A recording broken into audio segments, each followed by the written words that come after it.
I feel like I'm playing fucking League or something. Oh, you got that one. Button.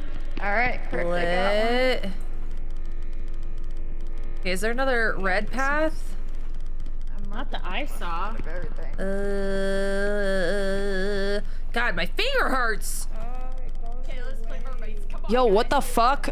What does the path? Ghost? Yeah. Does it? It literally came back right now. What is happening? Why are you doing this? Stop this at once. The fuck? I don't even have my lights on.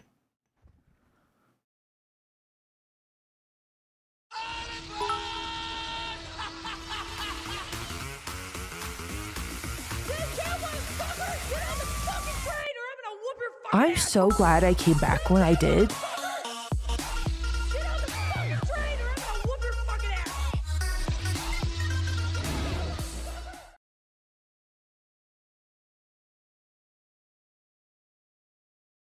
I'm not muted, you absolute bitches.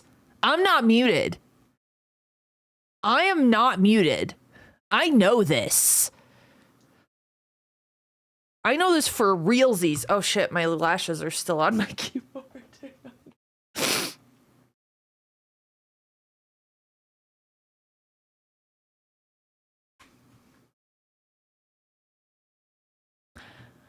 Excuse you? I can't hear. I can't understand. I need subtitles. What do you fucking mean? Hi, not Wern. Ghost, what the hell were you doing? Huh? Were you gifting individual subs to Where You At, Where Streamer, All Alone Sad? Oh.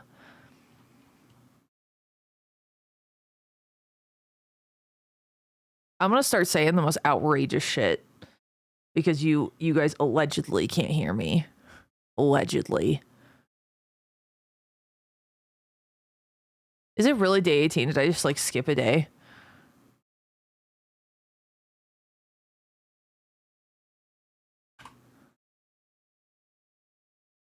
What the hell? Huh? What's happening? Good morning.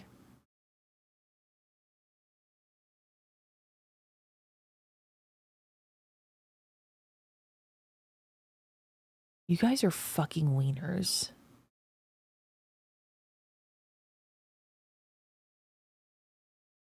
You guys are wieners. Okay, let's play mermaids. Wolfen, goddamn it. You guys.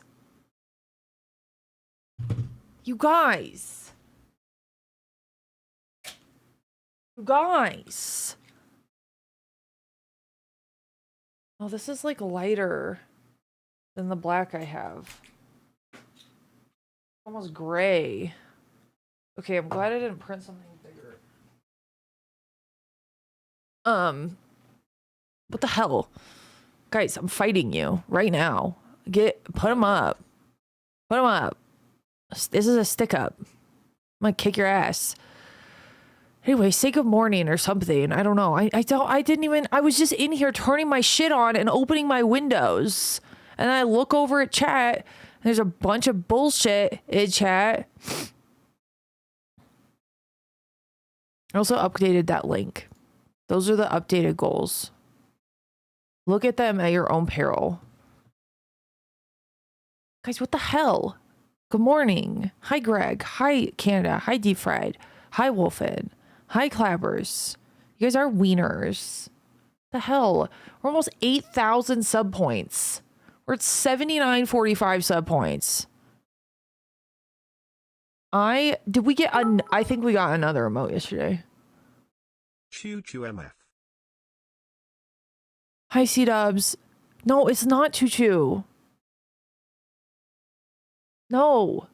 It's not time for Choo Choo. Guys, I need you to know that I'm so unbelievably cool with you guys never gifting a sub in this channel again. I need you guys to know that. And also, I know these are blinking in the background, but I'm going to leave them blinking just to be annoying at this point. No, please no more gifted subs. I'm so fucking for real right now. You don't have to gift any more subs. They're a high. That sounds like choo-choo time. No, please God, clappers, please, please God, please, for the love of everything. It's not opposite day, it's Wednesday. Please. Did I stutter? God damn it, Ghost. Oh my God. C-dubs. God damn it. Thanks for the follow. I'll put my finger's so close to the button. You could direct, like, swerve with your other hand and make it, you know, like, phew. Hi, Cryptid. How are you, princess? Only 9 subs away from my sub goal. I am so... Macy's sleeping, so I'm not gonna... And Kona will get very upset. I didn't even say good morning to you. I know. I even say it. I didn't even say good morning. Why are you covered in bark? Guess who's getting groomed today? Guess who's getting groomed today? Use and use. Okay, groomed today. Oh, we have Kona's got energy. Widow, come here. Widow, you come here right now. You get over here right now. No, you don't run away with the toy. Come here. Now she's just zooming back and forth in the living room. I don't know why it unfollowed. That has been happening to people. I don't take it personally at all. But it's just in case I can't make it on time to meet me tonight, I cook some stuff. Oh, princess. What time does Mimi need to be? Yeah, when will you be home? Because you do a lot. 8:30 MST. Shit. When do you leave? When do you leave? Hi, Jurassic. Hi, Bo. Good morning. I'm Angie. Me Tai. Me Angie. Me Tai. Me very Angie. Hi, Ninja. Hi, everyone. Cannot believe you guys would do this. 3:20 MST. Shit. I was planning on doing it like 4 or 5. Give her more subs to make her less angry. Oh my God. Guys, thank you for everything. Your girl is gonna have a mentee bee again. Listen. What? I'm listening.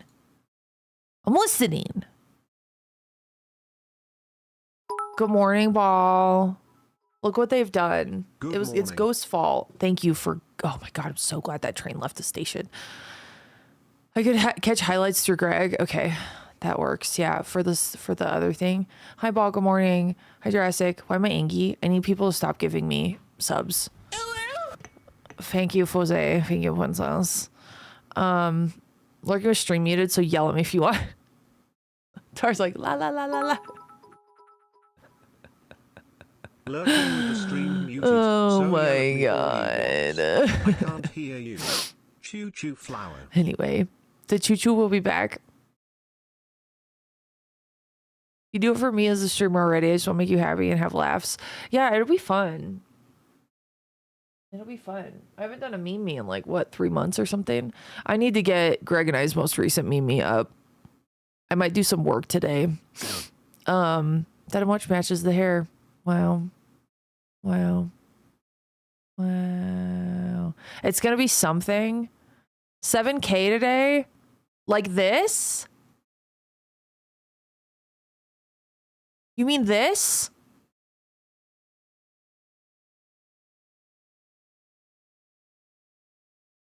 Have you gone to the PO box yet? Not today, but we did. So I'm gonna, for me, I'm going to be opening stuff. So if something got there today. Oh, today? Shit. Maybe we just do it on Friday or something. Hi, Wolfen. Stop giving me bits. No. It's being delivered today. Oh, fuck. That is shit timing. You don't know if it'll be today. My gift got there? Okay. Yeah, I was gonna do I was gonna couple it with the Mimi and do like a PO boxing plus Mimi. You know what I mean? Unfortunately. I'll see what I can do. We just do it on Friday. We just do the PO unboxing on Friday. I don't know. I can't think. Hi Odes. Guys, I have to go get coffee. I can't even think. Hang on. I'm gonna be right back. I'm gonna let people filter in. Did we mods, did we add everyone in Discord by chance? Perchance? I gotta get new filament because this stuff, look at how much lighter. It's like a silver color comparatively. I guess it doesn't show us like super well. But yeah, it's like they're like not even, I'm close. Like, yeah, that doesn't even match. I hate that. I don't know what kind of fucking stuff I bought. I got the ping. Okay, perfect. Hi, Jinx. Friday could be good because it's toward the end. Yeah. We could open them on Saturday, though, because that's my partnerversary. That's my partnerversary. Also, I win today's round. What does that mean? I win today's round.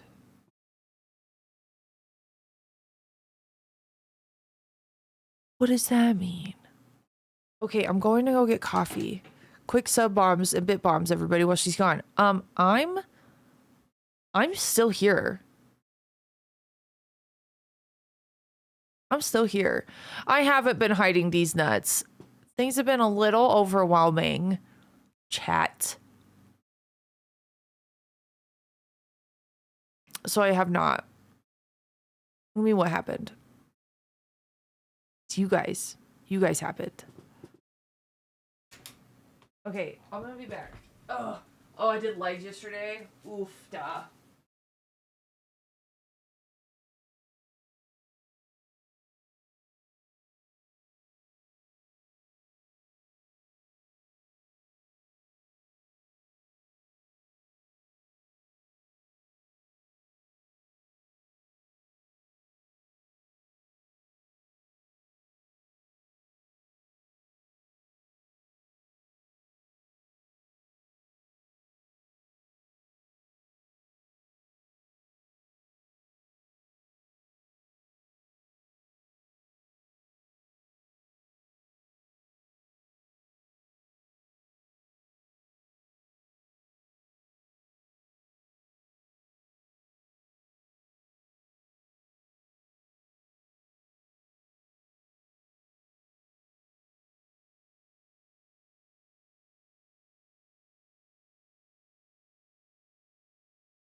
Okay.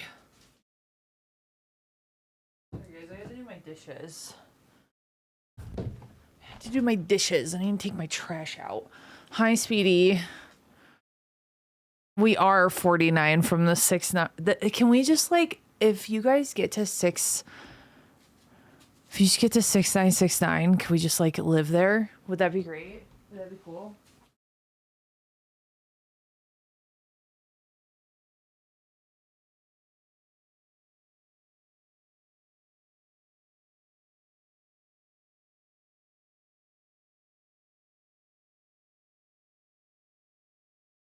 We just live in the 6969. Will you give us all the remain? No, absolutely not. It's freaking creamer. Mass uprising. It fails because we. Wait, you guys can't?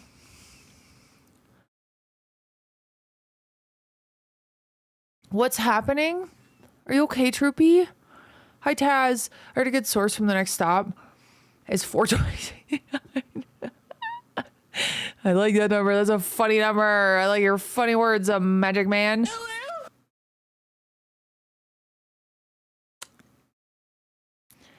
Tony? Tony. I sent a highlighted message. Oh my God. 35 net chat. Tony, thank you for the 5. Tony, I'm pretty sure you've gotten 10. Have you gotten a dinosaur yet? Have you gotten a dinosaur? Good morning, afternoon time. The basement gremlin is here, so you can't be surprised if they said presents. Egg. Guys, in my next uncle. I sent highlighted message. Please respond. No, what do you mean they said presents? It better be like, I don't know. This is an awful thing to say, and I don't want this either, but it better be like you throwing poop at us or something. It better be nothing else. You've gotten a dino. Okay. Egg, have you? I'm pretty sure you're at 10, aren't you? And you're complaining about $1.20 a day. Sorry about your grandma, but you're ridiculous. Yeah, hell yeah. Anyway, if I said hi to you, I didn't say hi to you. We say hi again. God damn it, Tony. Tony. Oh no, just what do you mean just a case? Sorry about your grandma, but that's ridiculous. So now you know I'm here. Okay, I do. Is that enough to know? You just want me to know? These, how many days do we have? I feel paralyzed. Hi, Desi. See, previous message before that. So now you know I'm here. No, yesterday I sent, and I had a conniption. I did. Okay. Okay, I was gearing myself up. Yesterday I sent gifted subs and you had a conniption. I did. I will own that and my faults. Tony, goddammit, thank you for the 10 gifted. Can I get some raise the goals in chat? Since we're into like breaking all of the goals. Huh? Hi, Aries. The limit does not exist. With what?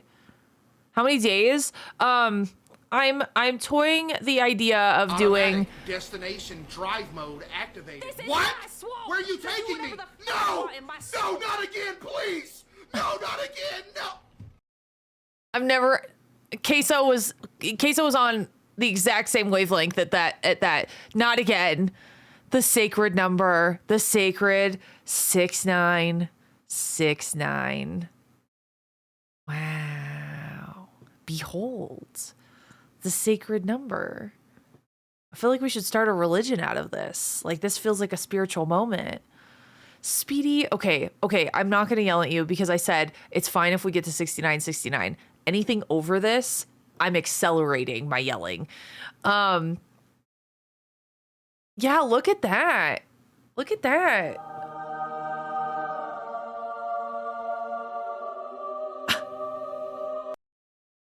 That's how this feels right now. Yell at me harder, please. Cryptid, shut up. Also, I miss you a lot. Would it be a shame if someone gifted a sub and ruined it? Don't do it. We have to live here for a second. Oh, Ryu, hi. We have to live here for a second. My chat is keeping us apart. I know. Blame them. I know. They won't stop giving me subs. I know. Blame them. But also, this is pretty cool. I kind of like that. That's pretty funny number. Ha ha ha. 6 9. Everyone start crying. I need cry ties. Cry ties everywhere. Anonymous ruined it. Cries. Cry. Everyone start crying. I need tears. Give me your tears. I'm gonna drink them for fuel for my rage. I'm going to drink them.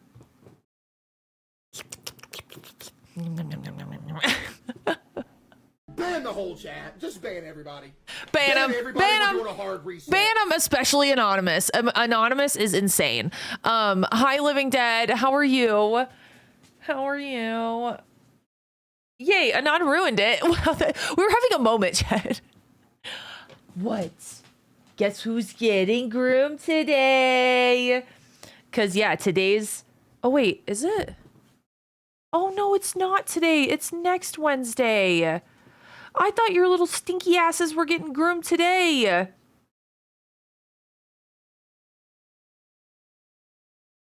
Looks like we're going to be stinky for another week. I totally got the date wrong. Did I jump scare you? Nope, So how I'm many brave. days have been added to this subathon? At this point, we're at 18. It was supposed to be 8. Okay, it was supposed to be 8 days. And then I think we got to my all-time sub record, which I need you fucks to know was 4,600 subs. Not only I can't speak anymore. Not only have we hit 3,000 above that, over 3,000 above that. I don't even know. I don't even give a heck. I don't even. So you're saying we did double the old record? Can we like make records that like aren't like fucking nuts? Cause like Why do you guys keep doing this to me? Come on, guys. Fly, my brother in Christ. No, stop. It's over 3,000. I like that pin message. Just say 8 day. Yeah, 8 day. We're at day 18. I just need the 8 day to stay there so that we remember where we came from. You know what I mean? We got to remember. Fly, God damn it. Thank you for the 5. I'm trying to hang on. I'm trying to come up with a number that's not gonna, that you guys don't want to hit. 8069. Is that okay?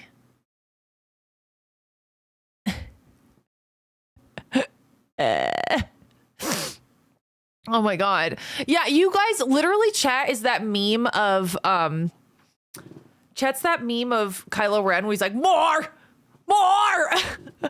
That's what it is. Oh, you do my highlighted message now. My points are at 666. Hell yeah. Guys, I need you guys to know something. I regularly hiss at Viz. Like when he asks me to do something that I don't want to do, I regularly hiss at him. I miss this.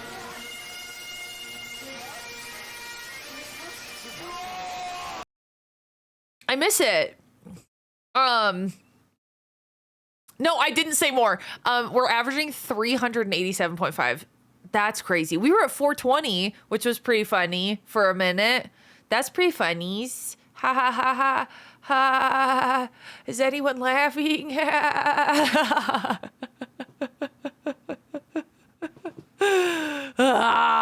Okay, I'm losing it. Hi, Droff. Odes, no, we're not hitting 10K.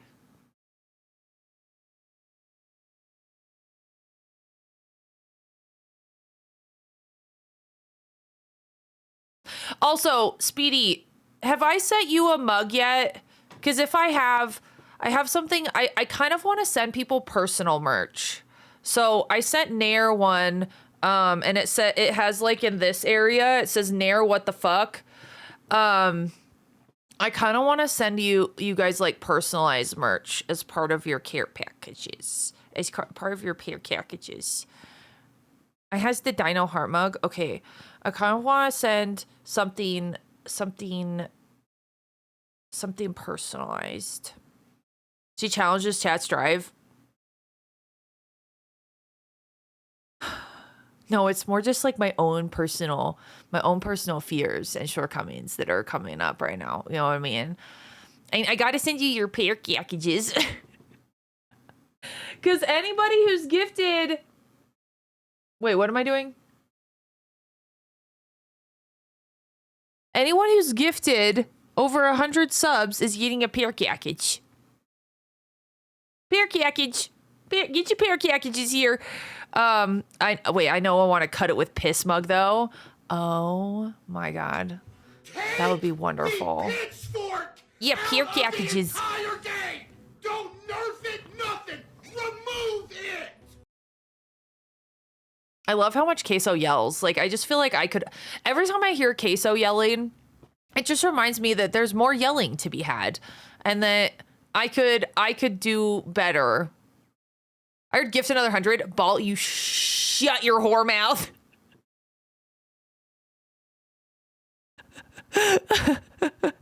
Shut the fuck up.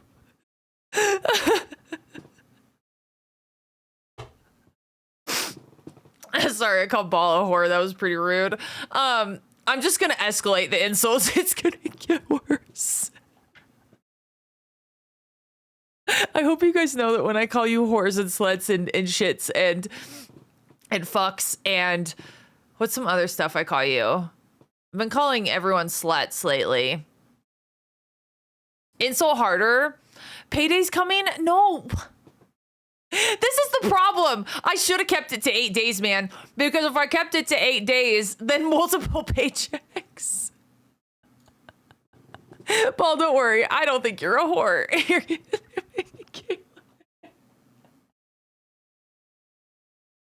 I like how Halo saying you bully bitch didn't get modded, but whore did. Oh my god. I love the use of sluts. Cryptid loves calling y'all sluts. Loves it. I passed my polygraph yesterday. Wait, why'd you have to take a polygraph? Flyer, you being investigated for murders? I hope you're miserable until you're dead. I sing this song all the time because I have so many people in my life who've just wronged me so hard. And it's like such a fun song. It's like, hope you're miserable until you're dead. If he's what you called him, then what does that make me? You're covered in grasses. You're dirty stinkies. Stinky. She's in a mood this morning. I'm applying to become a police officer. You have to take a polygraph? Holy shit. That's so exciting, Fly. Congratulations. You just have to promise me you're going to stay safe, okay? I know you're going to be protecting and serving. Just stay safe. Can we get a quote of Cryptid saying she loves the use of sluts? Might as well. Might as well. But yeah, congrats, Fly. I didn't realize you have to play. Wait, do you have to take a polygraph because it's like, are you a piece of shit? And you have to say no or yes. And then it's like, have you had sexual relations with that woman? And then you have to say no or yes. Oh my god. Anyway, so since sluts is our favorite chat, does that make us all Thai sluts? It does. It does. If he's what you called him, then what does that make me?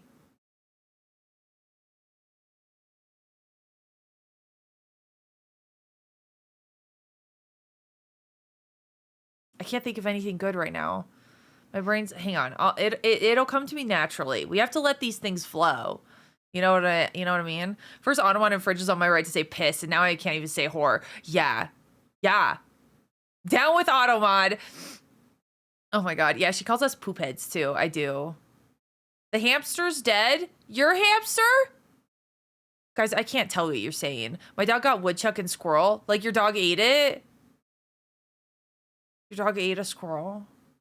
If Macy ever got a hold, she wants to eat her bunny rabbit so bad. And if she ever got hold of one, the amount of screaming and chaos and just like, I don't know what I would do.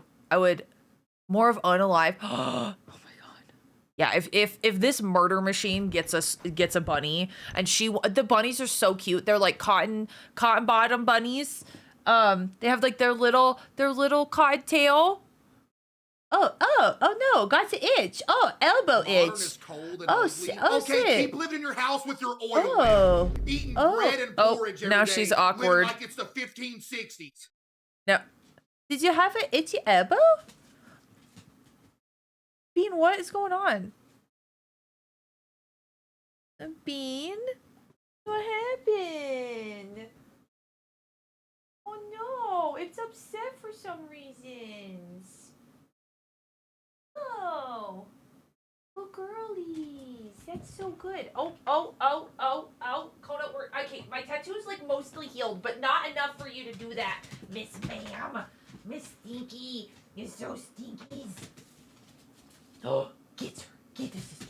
Get the sister. You gotta get her. Get her. Did you get her?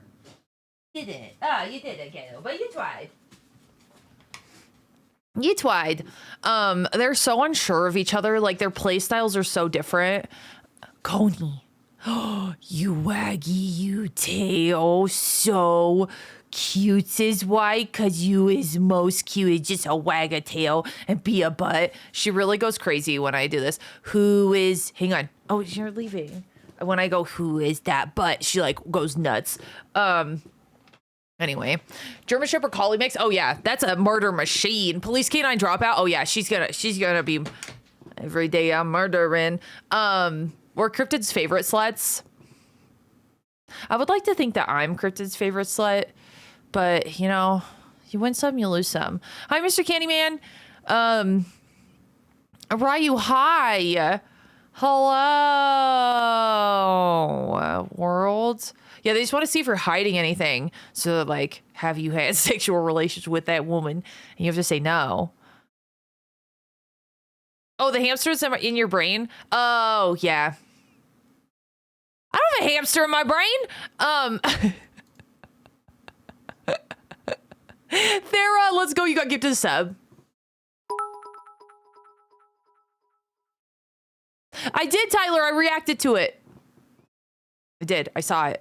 That's like, I feel so bad, you guys. Usually I'm so much more engaging in Discord, but since I'm on stream all the time, I figure like, hey, people can just come in and say hi and I'll engage with them there. But all I can muster, all the strength I can muster is to just put reactions on messages. That's all the strength I can muster. I know what I have to do, but I don't know if I have the strength to do it.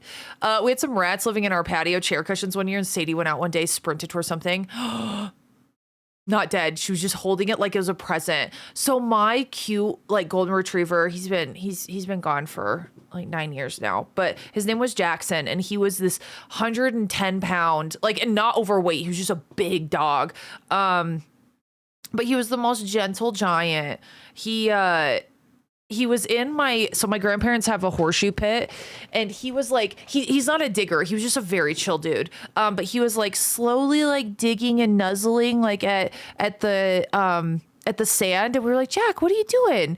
And all of a sudden he's so gently just like nuzzling these tiny little like fetus bunnies, but he was just booping them with his nose. He didn't have any desire to pick it up, just booping like, hey, you good? Because they were all making little squeak noises. It was the cutest thing ever, because the mama bunny rabbits, for whatever reason up there, they'll like kind of like bury their baby bunnies to like keep them safe until they're ready to like pop out of the ground like daisies. It was so cute. This murder hobo, on the other hand, she has not had the taste of rodents yet, but she's gonna wanna. Bean, hey, with the beans, are you ignoring me? Bean, are you dead? Oh, okay, good. I'm glad you're not dead. Okay. Continue on your naps. Continue napping. That's how I bothered with you. So sorry. Oh, shut the fuck up. That's called burrowing, burying. Same. No, we all have a hamster. Okay, that's fair. That gives you an idea. Oh God, Greg. Oh no. Hi, Breezy. Such a different story. Yeah, no. And he just like, he had no prey drive. He was just like, oh, another friend. This is me, but for some reason I learned about marine life watching River Monsters. Dude, River Monsters is fucking lit. And then I did marine biology in high school. I love that. We need more kids watching freaking Animal Planet and shit. Oh my God. I had a Lhasa Apso growing up. She would love to murderize my pet bird. Yeah, dude. Oh my God. Speaking of murderizing, Viz's family had this, I don't know what Eli was. He was like a golden retriever, but I think he had like border collie or something. He had some sort of like working dog mix. And the family got a bunny rabbit, and the bunny rabbit was housed outside for the summer because it was nice weather. Eli got a hold of the bunny rabbit, and it was an absolute nightmare. This was right before Viz and I started dating. Bunny did not make it. My dog used to be quite the rabbit fiend at my parents' house. She caught a squirrel a couple times. Dude, they're little murder hobos. I was watching A History of World War II when I was a kid. I was watching Walking with Dinosaurs and Crocodile Hunter. And what was the other one? He caught animals too. Jeff? No, not Steve Irwin, because that was Crocodile Hunter. No, there was just one guy. No, not Jeff Corwin. The Corwin Experience. That's what it is. I watched a bunch of that. Yeah. Dude, Jeff Goldblum.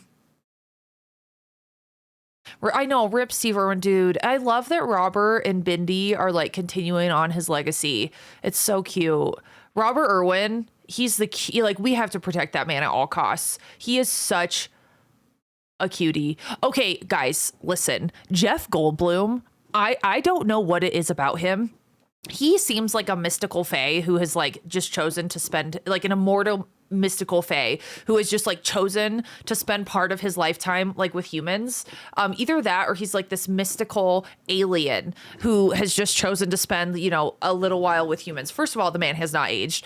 Second of all, he's just like so magical. He's also so handsome. He is so handsome.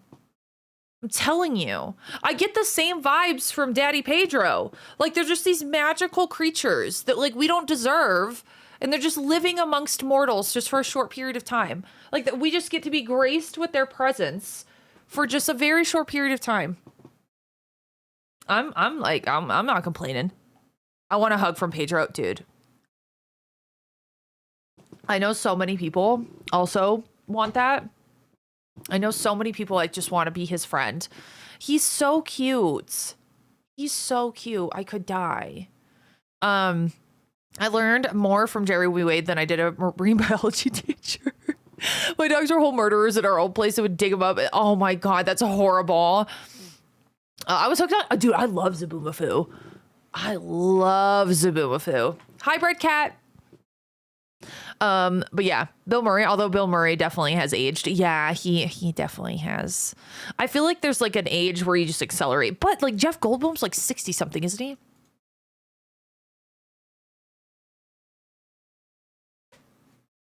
He's 72?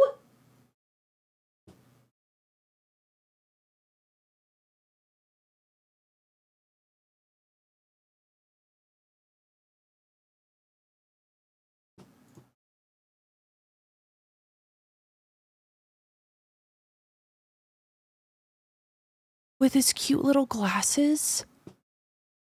He is just so handsome. You know, I'm not shitting your dick. Yeah, Pedro's like 56 or something. If I'm right on. Okay, he's 50. He's 50. He's so handsome. My fucking God. He's one of the most handsomest people. He's 50. So handsome. 72 for Jeff Goldblum is nuts. I grew up on B-rated shark movies and Star Wars. I think it shows. Nah. He's a fine wine, 100%. 100%. I love the stories of Bill Murray just wandering around cities and just dropping in like birthday parties and weddings or something. That's so cute. I love that. Ugh. I love them so much. I think they're such good representations of like what a healthy man looks like. You know what I mean? Hi Rocker Freak Show. You know, like they're like, it seems like they're very like comfortable in their skin and they're okay with like being like embracing. Cause like, here's the thing. We have, your girl's gonna rant. Just give me like 3 minutes. Okay. Just give me 3 minutes of your time. I just want to talk to him. I think the most like, I don't know. I think that like the pinnacle of like masculinity is being okay with embracing both masculine and feminine parts of you, because every single human has, I forget whether or not it's like Buddhism. There's a certain like religious practice. You are not starting a timer. Now I feel like I have to speed up. There's no way I'm going to be 3 minutes. I exaggerated. I know this already. Anyway, so like there's no way. But like, I think that, no, oh my God. Okay. I can't even pay attention to timer.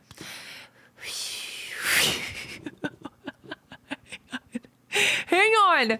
I think that masculinity and femininity are not exclusive to each gender. Like a man is not all masculine all the time. A woman is not all feminine all the time, nor should they be expected to, because the human experience is a spectrum. That was just for fun. I'm going to kill you both. Because the human experience is a spectrum, and there might be some people who by default lie on like the more masculine part of the spectrum and by default lie in the more feminine. But I don't believe that there is like ultimate femininity, ultimate masculinity, other than in the Greek pantheon, where you have like Zeus, who's like this womanizer who's fucking everything that moves, including his relatives. And then like Aphrodite, who's just like the pinnacle of femininity. Everyone else exists in the gray. So I think that like the most beautiful people and the people who have the most confidence are those that are comfortable with embracing and holding both masculinity and femininity in like both hands. And I think that Jeff Goldblum and Pedro Pascal are perfect at doing that. They're okay with like embracing feelings and sensitivity, which I think are perceived as more like feminine traits, but they're truly not. And then also like, especially with Pedro Pascal, like people see him as like this, like, you know, kind of rugged looking guy who plays like Joel and Mando and stuff like that. And so like, I think that men put him on a pedestal just because of like the roles he plays and just like how rugged like his physicality is, if that makes sense. But then he's like just this fucking sweetheart, this absolute sweetheart. And I find those type of people to be the most attractive, to be the most like compelling. Like I want to like learn more about them. I think that they offer like a really healthy alternative to this alt-right toxic masculine pipeline that nobody like, I can't say nobody, but that like most women, being a woman myself, having other women in my life and getting like the female woman experience in this country in particular, people don't fucking want this toxically masculine man who doesn't talk about their feelings and just decides to put his head through drywall. For the most part, the people that I talk to, timer's up. Anyways, how's your day? No more talking about that.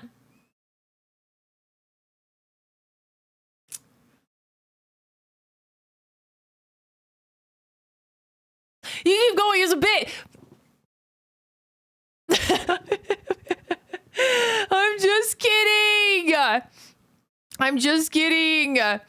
Sorry, by the way, you guys, I'm so sorry about the automod modding trans.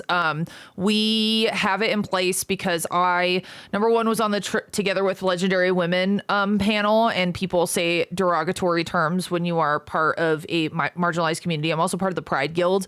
And so I had to mod that because people were saying derogatory things. So that's why talking about trans people, like, we absolutely should. We just have to approve it so that we know that people aren't being giant pieces of shit. Hi, Shadow Guardian. I've seen toxic masculinity and femininity from both males and females. Yeah, I've seen toxic masculinity from women. Truthfully, I've seen women uphold systems of toxic masculinity, which is wild. And I think that's more of a societal thing too. Like, society 100% like pushes this narrative, and it's gotten even worse with the current administration, where it's like, no, two genders. There's not. Intersex people exist. Trans people exist. And I love that. Yeah. So Pedro has a trans sister, and he is a just like staunch proponent for trans rights, which I love. I have seen that like in in what's it called? In celebrity spaces. Like, a lot of people have been standing up for trans rights, which I really, really, really love and appreciate, because they have a lot of reach when it comes to like what they say, which is really cool. Hi, Froze. Yeah. And I'm of the mind where, like, I don't think that everyone needs to state their opinion like all the time, especially if you're not a political commentator. I think there are some things that you're allowed to say, hey, I'm uneducated on this. Like, I would like to learn more. But I think that like what happened to like Elise, what's her, is it like Marsden or something? I don't know what her last name is, but Elise, who's like been a big personality on TikTok, during some of the movements, people were like canceling her because she was making like her regular content, and because she posted something that was like, hey, like, in my mental health journey, like, I'm genuinely happy right now. And people would just like shit on her for all the reasons why she shouldn't be happy. And it was like, holy shit. I do not like cancel culture when it comes to that kind of stuff. You know, I think cancel culture in general is such a detrimental thing because it doesn't allow for growth. Like, when we think about like Jenna Marbles and things like that, like, Jenna Marbles absolutely like felt horrible for some of the stuff that people ended up like going insane over. But the hardest part about that was how normalized those skits and everything were in the early 2000s. Like, without that framework, that's such a difficult thing. Like, I think all of us, like millennials, Gen Z, Gen X, certainly, and boomers, even though boomers are still kind of fucking doing this. But I guarantee you that we've all done something or said something that was not PC, that if we're plastered on the internet would be a cancelable offense. But you know what you do? You learn, you do better. If somebody says, hey, that's not a cool thing to say. We like, for instance, like native peoples being like, we don't want to be called Indians. We are not from India. The place that came from was Christopher Columbus, who was a giant piece of shit, thought that he was in India. And so he coined that term. The native peoples of this land do not want to be called that. It's not that fucking hard to rewrite your brain chemistry and be like, I'm not going to say that. That is an easy thing to say. They're like, we are not from India, therefore that's not us. We are the native peoples of America. Totally cool. Just like saying somebody's like, oh, I don't want to be called he, I want to be called them. My pronouns are they, them. My pronouns are she, her. My pronouns are she, them. Easy. And like, if I fuck up, like, please tell me about it so then I can course correct even further. I'm never going to purposefully misgender somebody. Like, if I'm in a chat, it's so simple. Like, if I'm in a chat and somebody's like, hey, Rex, or whatever, and I'm like, oh, I prefer to go by Ty. people are usually like, cool, I can call you Ty. But the second somebody's like, oh, I want to be called, like my pronouns are they, them, everyone loses their fucking minds. It's the same as like it's if you can just like reframe it in your mind to being the exact same as somebody's preferred name, but sometimes people can't even respect that. It's insane. It's insane to me.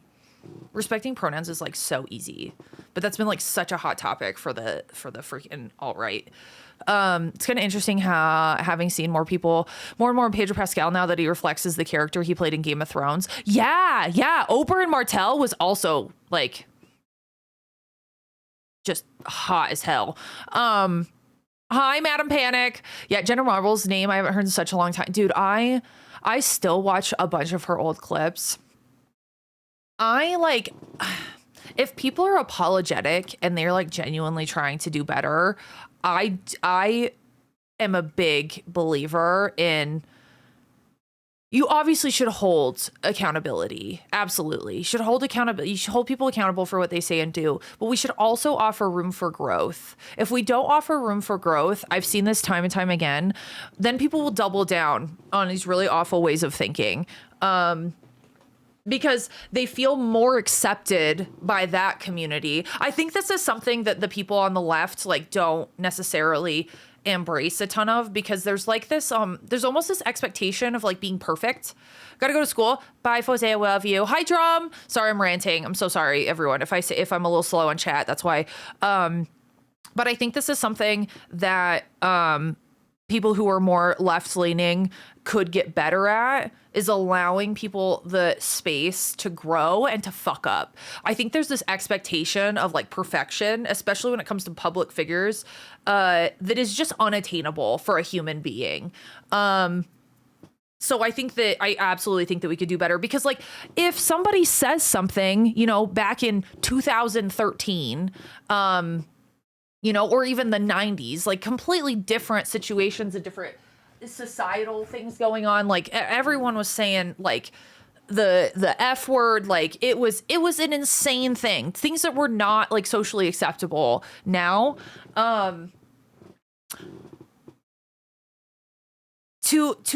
Like if you had said something way back then and then you get canceled now, even though you're like, no, I don't say that, like I'm doing better, like I want to be a better person, like all of this stuff. And then, you know, these people are just like, no, like you are going to pile drive you into the ground. Just, psh, psh, psh, psh. You want what he's having? No, justice for Gotham. That's how it feels sometimes. Just like pile driving people into the ground. Like, why would they want to like continue to push to be a part of, you know, this group, when it would be so much easier to just be like, oh, well, this side accepts all of that stuff and they're not going to cancel me. Like that is a situation that people have been put in, and it leads straight to the alt-right pipeline. So anyway, where are they? Hi, Lola. So like, I absolutely think that like people should be held accountable, but also we should let people learn from their mistakes and do better next time. If somebody's continuously like exploiting and then taking accountability and then doing it over and over again, apology without a change in behavior is manipulation. But I do think we should give people the benefit of the doubt. I absolutely do. If they want to do better and they're showing through their actions that they're doing better, absolutely. It's like being called a Latina, but I'm Hispanic. Two different things. Wait, Aries, could you expand on that a little bit more? Because I'm not like super privy. I would love to get more educated on that. I think I don't know. I think I'm trying to think of how I like address Hispanic and Latino people. I feel like that's like a culture I would love to be like exposed more to. A culture of accountability is one thing, and cancel culture goes too far to the point of holding some. Yes, exactly. Cool. Exactly. Yeah, I've been misgendered so many times. My pronouns are she, they, and I've gotten so much crap. I want, like, some people just like lack the, like, I don't know, the empathy. And also sometimes I think it's the capacity to to try to change the way that they're speaking, you know? Like they just want to be able to like speak and say whatever, and it's, I don't know. Like people just want to be able to say whatever, and they don't really give a shit how it affects people. Also the fact that like words then become actions, and I know everyone likes to say like, oh, there's a war on words, there's a war on free speech and blah blah blah blah blah. No, there's not. It's because violent rhetoric and rhetoric that dehumanizes entire groups of people then leads to violence and hate crimes against said groups of people. That's why and the things that you speak, the ways that you think are like directly contribute to your actions. Like thoughts and words are actually quite powerful. And to diminish what people are saying because like, oh, they're just joking, blah, blah, blah, blah. Like, no. And there are some people who don't know how to take a joke, and they take that as very serious things. You know? In order to rewire how I refer to people, I just start using they, that. That's exactly what I've done, Ryu. That's exactly what I try to do. Unless I know for a fact. And I've had people in my life who change pronouns, who have been she, her, or he, him, and then have been like, I would like to, try out they, them. Like, I'd appreciate it if you would refer to me as they, them. Easy. Easy. I don't give a shit. Jade, have a good work day. Good vibes, hi. So guys, on a side note, I'm embracing my inner Jake the dog. I'm making bacon pancakes. Let me know how they are. This is definitely off topic, but on the same track. Please hold. Okay. If anyone refuses your pronouns you identify with, let me know, because I'll definitely be their fucking problem. Yeah, Cryptid identifies as Cryptid identifies as a fucking problem when people don't accept people's pronouns, which I love. Absolutely. Just learn people's names and use that. Exactly. Learn people's names. Just call them their name. Hi, Chris. I support gays and lesbians, the women that don't have Rolinda Carter, Sidney Oh, dude, I love Dolly Parton. I love her. Having hot flashes? Oh, I'm so sorry. Yeah, Villas, drive. Don't you be in here while you're driving. Yeah, people want to be held accountable. They're just straight to, yeah, exactly. And that's such a hard thing. Accountability is such a hard thing. It requires a certain amount of emotional maturity. It requires, it requires a lot of like metering of your own cycles and thought process around shame. I think a lot of people haven't done the work, and so any sort of perceived insult to who they believe they are causes this like kind of negative like cognitive dissonance reaction. Like if somebody believes that, and the hard part is a lot of us have internalized shame from our childhoods that have not been addressed. So this is another thing. But there are some people who are so fractured from that. They, despite like doing bad things, they fundamentally believe that they are perfect. This is also like a narcissist thing. Not to say everyone's a narcissist, because I hate how often that term is used for people who are not narcissists. Like, oh, my ex is a narcissist. Odds are they weren't. They just cheated. Like, narcissism is not as common as social media would have you believe. Like, and it also minimizes the effects and the impacts of people who have lived with true narcissists or sociopaths, ASPD diagnosis, like people who have met that criteria. Because I'm telling you, your ex that cheated on you was likely not a narcissist, but that doesn't mean that like what they did was any less impactful on you. We need to be careful about diagnosing people with things that they don't have, because again, it minimizes the impact and the true like wake of what being with a true narcissist is. As somebody who's educated in cluster B personality disorders, my father, this is why it's so important to me, because my dad is hits every single criteria for being a narcissist, if not ASPD. There's certainly overlap between all the cluster B personality disorders.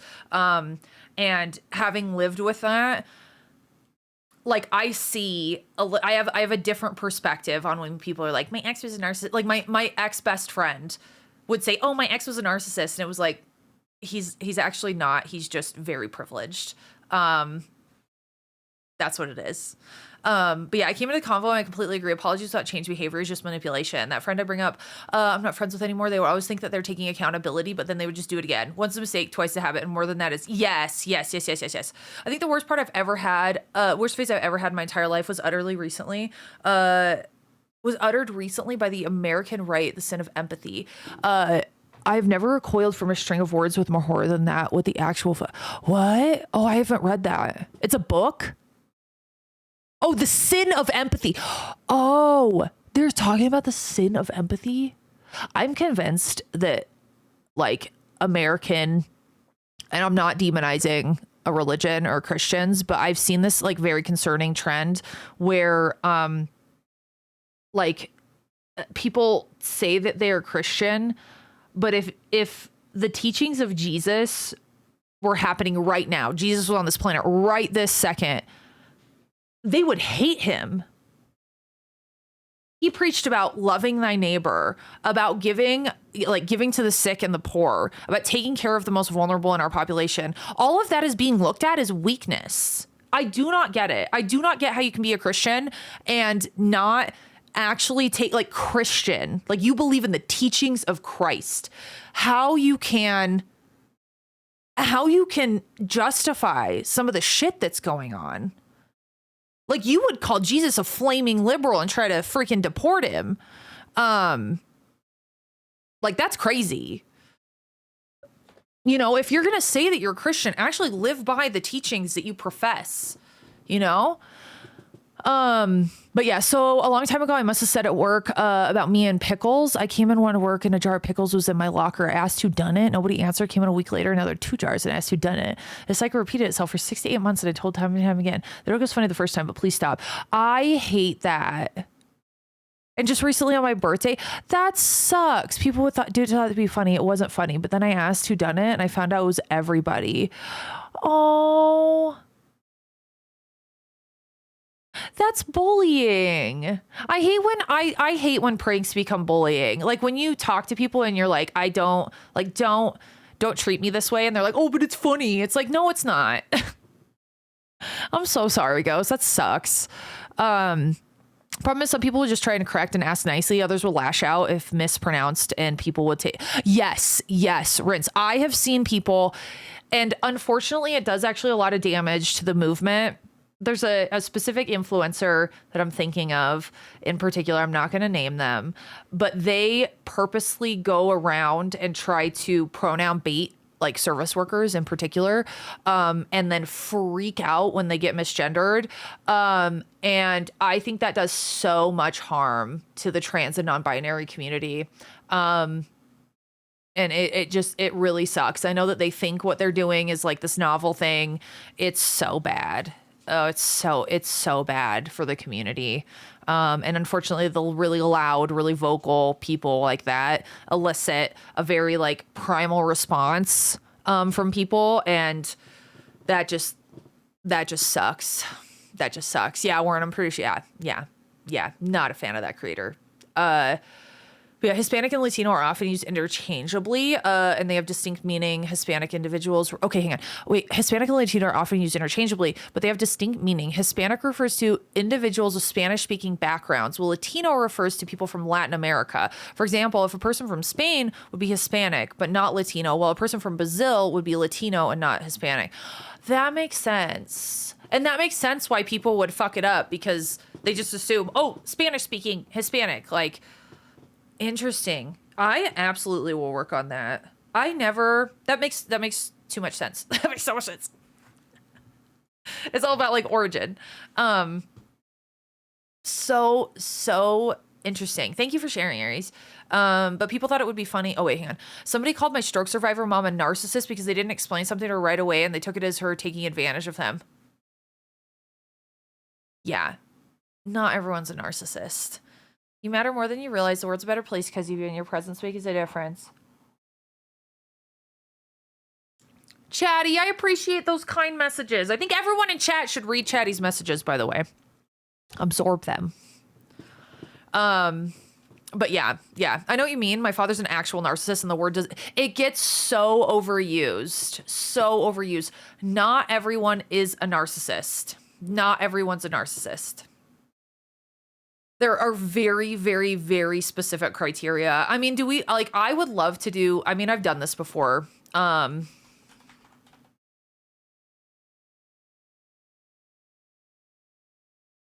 Yeah, there's very key characteristics for narcissism. Grandiosity, a sense of self-importance, or often over-exaggerated achievements. Often what I've seen from people who are narcissists, like they fundamentally in their bones believe that they are better than everybody else and that other people are expendable when it comes to their pursuit of their goals. It doesn't matter if you're family members. It doesn't matter if you're a romantic interest. It doesn't matter if they are like your children.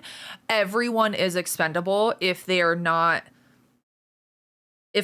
doing one of two things. If they are not praising the narcissistic person because the narcissist believes that they should be praised. It does stem from a deep sense of insecurity underneath it all, but it's so deep and so subconscious that the narcissistic person doesn't even realize that they are secretly very insecure. And so that the insecurity makes more sense when you think about like what, like a narcissistic meltdown, for instance. So like usually when you stand up to a narcissist and you tell them like, hey, what you're doing is awful. You should not be doing this to people. Like setting a boundary with them will also precipitate this, where it's like, if you act this way, I will leave the conversation. If you act this way, I will go no contact with you. When that happens, they fucking freak out. They lose it. And ultimately it's because they have such a fear of having those insecurities confirmed. And this goes with a lot of people. This isn't something that's necessarily exclusive to narcissistic people. This like, you know, shame, insecurity cycle, and then this like violent rebuttal against it. That's not exclusive to narcissistic people. It doesn't like, it's not like there's a Venn diagram of just like people and narcissistic people, and there's a tiny bit of overlap between some things that are normal, that are then pathologized. There's this like sense of control, this need for admiration, the lack of empathy. Again, they think they are the most important people in the world. Therefore, everyone is a notch down. There's a certain amount of dehumanizing that occurs with narcissistic personality disorder, where they truly like cannot feel for people. This is like, again, narcissistic personality disorder and ASPD, antisocial personality disorder, which has historically been called sociopathy, which is where a lot of the serial killers end up, is on this antisocial personality disorder. But this like fundamental lack of empathy for people, which means that they can exploit people, hurt people, and not feel much, if anything. There's actually a couple creators on TikTok, and I'm fascinated by specifically cluster B personality disorders, BPD as well. This shit fascinates me, because so there's two creators in particular with ASPD, and they have talked about their experience of living with it, and they're both trying to get help for it. But you can like, they have a very flat affect, which just means that their facial expression is like very muted, and they don't express like a lot of emotion on their face. Like they're not very animated. And they talk about like how they think about other people. Like they do not think that other people are on the same level as them. So they're okay with hurting people, and they feel nothing. Narcissists have a very similar like thing. But yeah, and then there's like with the over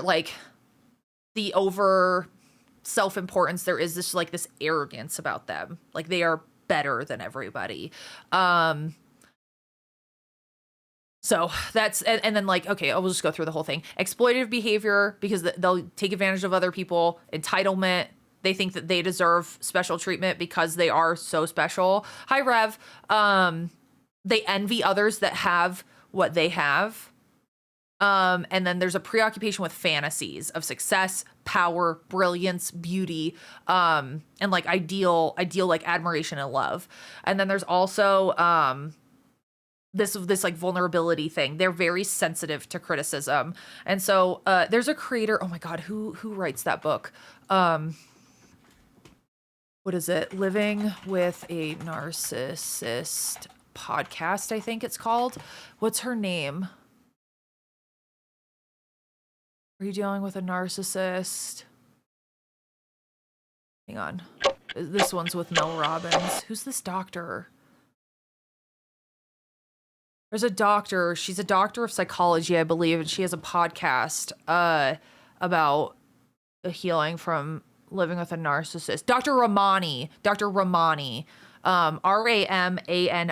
She actually talks about like 6 subtypes of narcissism and exactly what they look like. She's brilliant. I've listened to her podcast before. Big fan. Dumb question and really out of ignorance, but can someone be narcissistic but not be a bad person? It depends on what you mean by bad person. I think that's if you mean bad person by like somebody that like deliberately hurts people, it kind of depends what that criteria is. Hi, Kat. I'm good, Rev. Yeah, and this is why I've turned into a hermit for the most part, just so I'm only responsible for myself, my wife, and my kids. That is totally, everyone is able to decide how to like cope with different things in whatever way they feel is best. But yeah, no, it depends on what you mean by bad person. I think that, there is an individual on TikTok who is a narcissist, and he's in extensive therapy for said narcissism. And has talked about how difficult it is on his end to try to heal from some of this stuff. Narcissistic personality disorder is something that they live with forever. It's not like BPD, where BPD can technically go into like remission. I might follow the same guy. I think, if you know who I'm talking about, he has beautiful dreadlocks. Oh my God. So he talks about how difficult it is, but narcissistic personality disorder is not something that ever goes away. Yeah, treatment can help, but this condition can't be cured.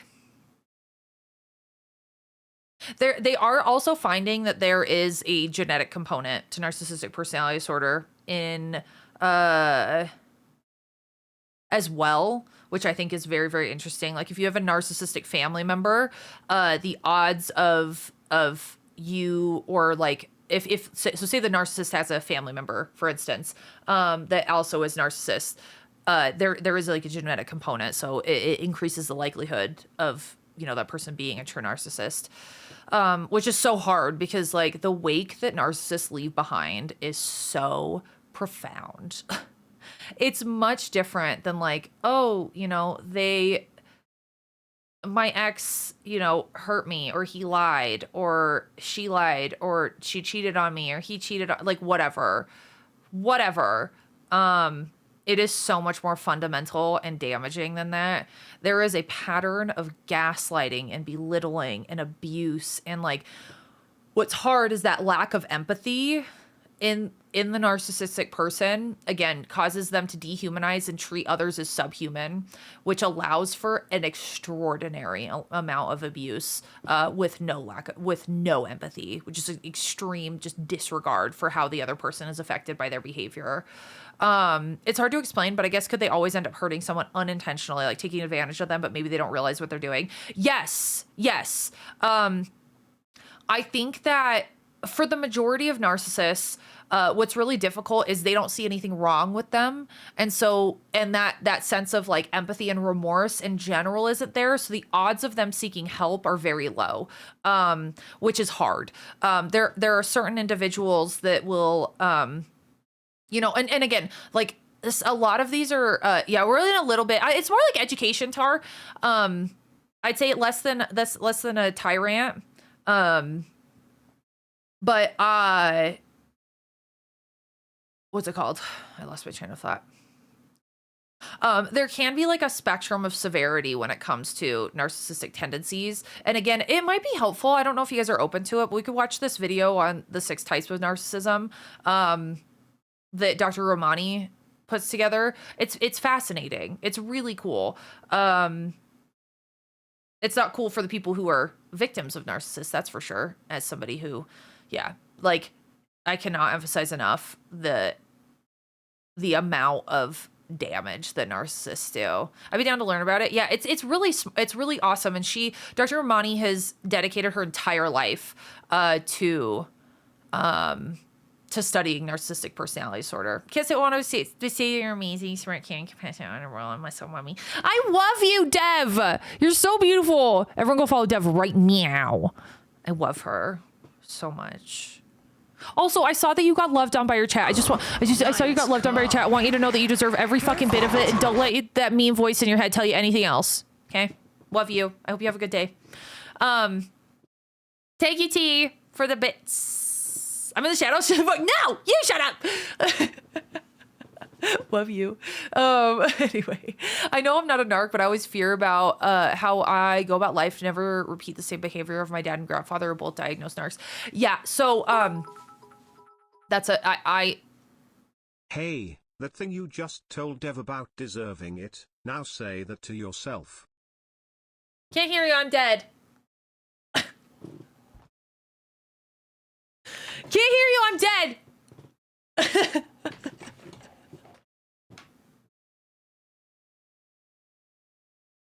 Oh.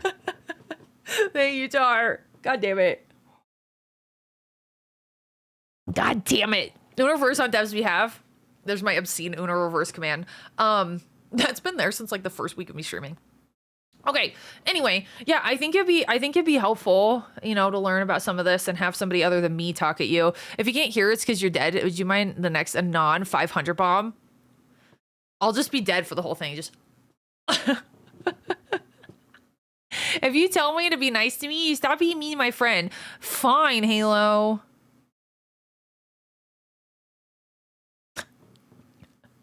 IT. Hi, Ray.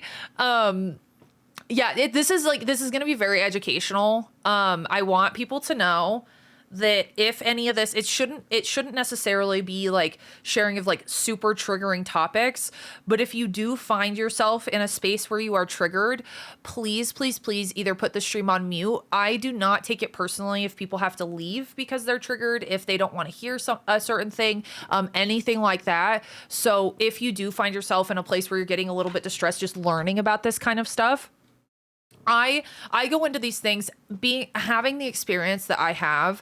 I go into these things with like this educational mind where I'm just like furthering my knowledge without, I think this is a skill actually learned in EMDR, but it's staying grounded in the present while also being able to like think about and experience the past at the same time. You can hold two truths, and that what happened to you really sucked, and what that you are grounded and safe in the present. That's the framework that I go into a lot of these things with. But again, if you find yourself, that's not to say that I don't get fucking triggered. Your girl gets triggered. Your girl is triggered. I have flashbacks occasionally. I actually had a flashback just last week, which is part of the reason why I have been a little funky. Because those things like really fuck me up. I have diagnosed PTSD, which is why I'm on certain medication for nightmares. And it's not a fun experience. Being triggered and having a flashback are very difficult things. Can't stay. Oh, Ray, I'm so sorry for your loss. I hope that the funeral goes well. And that you're able to get some closure and feel some love. Nightmares are not fun. Not a fan. At all. But yeah, so that's the, you know, that's my spiel about triggers. And, you know, just anecdotally, like how I think about triggers in myself. That's not to say that everyone doesn't have different experiences, different coping mechanisms, different everything when it comes to dealing with their own mental health and their own triggers. I just like to anecdotally share my experience because I think it can be helpful, or at least to have people relate to how I think about things. My own kid's trying to pin my former friend as a narc, but I know he's not. He just has some work to do within himself. And I truly don't believe he meant to hurt me in the ways that he did, not to excuse his behavior, but yes, 100%. And yeah, the other piece of this is like people, it's also harmful for people with mental illness or people who are traumatized, like trauma begets trauma begets trauma. This is how generational trauma happens. But just because somebody hurts you or they're traumatized, therefore they like, there's this very interesting quote that has really fucked me up, but it's don't bleed on those who didn't cut you. That's a hard thing to sit with for sure. But don't bleed on those who didn't cut you. So that's just, I've sat with that one for a really long time. But there are people, myself included, who have been through really tough things, who have really big reactions that have then gone on to hurt other people. That doesn't mean they're a narcissist, but that does mean that you carry responsibility. All of us carry a responsibility, in my opinion, to heal from the things that hurt us so that we can move forward and do better and not traumatize further generations, our loved ones. It will allow healing from your shit, will allow you to have so much more close relationships, more fulfilling relationships, more vulnerable relationships, ones where you feel safe. I think it's everyone's responsibility to heal. Even though your trauma and what happened to you wasn't your fault, it is your responsibility how you heal from that. Hi, Phantom. And that does not dismiss like what you went through. What you went through is valid. Your triggers are valid. The things that you experienced are valid. The way you feel about those experiences are absolutely valid. But it is our responsibility not to hurt people because of the things that we went through. Hurt people. That does not make it okay. And it's unrelated. That reminded me of, I still don't know whether I'm AB positive or AB negative. I forget what I am. If you're AB positive, you're the universal recipient. So if you ever lose a lot of blood, they can just give you whatever. But if you're AB negative, you have to have AB blood. A negative, B negative, or O neg. If you have O negative blood and you donate blood, I think you get freaking paid for that. A positive is one of the most common blood types. You're doing couples workbook called Love More, Fight Less. It's very helpful. Ball, there's another one called, oh my God, where is it? Oh, what is it called? I'll think of it. But it came really highly recommended from Viz and I's couples therapist. What is it? What is it? It's by the Gottmans. It's about EFT, emotionally focused therapy. I have a messed up blood type that's hard to transfuse. Oh shit, is it O neg? Shit. Do you have O negative blood, Cryptid? That's the universal donor. Look into it. There are certain antibodies and things that you have if they find it in your plasma, you can get bank for donating.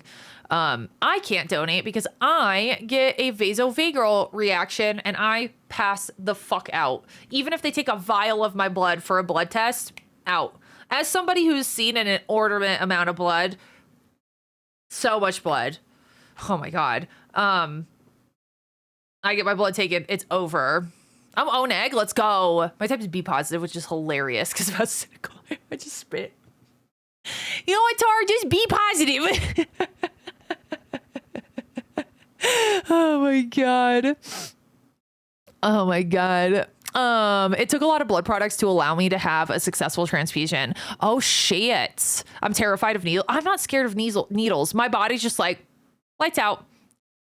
I used to not donate because I was disqualified for gayness. I think nowadays, I don't know exactly, but I'm pretty sure that they just test you for Hep C, HIV, and all of that. But I don't know about current recommendations. Yes, that's a thing. That is absolutely a thing. It is a very homophobic thing, but it comes from the 80s when the HIV epidemic was going on. Yes, it is a thing. It has been a thing. Yep. And we have a blood shortage. So we need to stop with the homophobia. Did I hear EMDR? Yes, I've had a great experience with that as well. I've done EMDR. But yeah, O neg is needed for red blood cell donation. I'm AB negative and they're universal for platelet and plasma products. Oh, yeah, I forget because I donated plasma in college, and they were like, if you have this certain thing in your plasma, then you can get extra money. And I was like, oh, and I didn't have it. I don't know what it was. I was like 19 when I was doing it. Good morning, Eva. Oh my God, Faye, please take care of yourself. Lots of fluids, soupies, all of it. My wife's an I didn't know that, Greg. I bet she's got stories on stories. I'm pretty sure AB positive because the doctors told me I never had to worry if I needed blood. AB positive is a lovely blood type to have. I had to get blood and plasma forced into me because of the mess I was in. Oh my God. Indeed, I bet you're like, holy shit. Greg I know, Greg just keeps getting cooler and cooler. I have to agree with that statement. Okay, I'm going to, just since we're on the topic of diagnosing, narcissistic personality disorder, I really want to look at this, video from Dr. Ramani. Oopsies. It's so educational. I love her. I know, how could Greg be cooler? It just keeps happening. Narcissist. Dr. Ramani, 6 types of narcissists. Yeah, okay. This is on... Does she have a... Okay, this is directly from her YouTube. I like to go to the primary source. I don't like to get it from this person, that person, blah, blah, blah, blah, blah. Because then they insert their own narratives and it just gets really convoluted and annoying and you can't really tell what the original source material is. Okay, let's pause my music. I had to wash, irradiate, and freeze all sorts of crazy stuff. Oh my God, irradiate. Hi, Sticks. I hope lunch is going well. I'd be O negative, but I remember if that, yeah, you can't take anything. That's what sucks about being O neg is you can only get O negative blood. But like if you're AB positive, for instance, you can get, so the way that blood types work is you have so your red blood cells have these little markers on the outside of them to help with different things. But one thing is the immune system is able to say like, oh, this is ours. So if you have AB positive, that means that you have the A marker, the B marker, and the RH marker. If you've heard of RH, this is something that we it's Rogam, I think. No, Rogam's the medicine that we give pregnant people. But the RH antigen is something that we test for when it comes to hemolytic syndrome in pregnant people and babies. Because there are some times where a mom has their first kid, everything's fine. But then they have their second kid, because blood type is inherited from the dad usually, from your paternal genome. And so there are times where the mom's blood type doesn't match baby's blood type, and mom actually, her immune system attacks baby and causes miscarriages and spontaneous abortions. So that's something. But you have the A antigen, the B antigen, and then you are RH positive, which is what we call the positive. And when you're getting, when an egg is fertilized, if you have like an AB parent and an O parent, you have the opportunity to be AB positive, B positive, or O positive, because the O gene and the negative gene, I think, are recessive traits. Yeah, rhesus. That's what it is. But yeah, you're hemophiliac. Oh my God, Rev, that's so scary. So like, if you guys remember the little gene charts, what are they called? Diagram. What are they called? The little gene like boxes.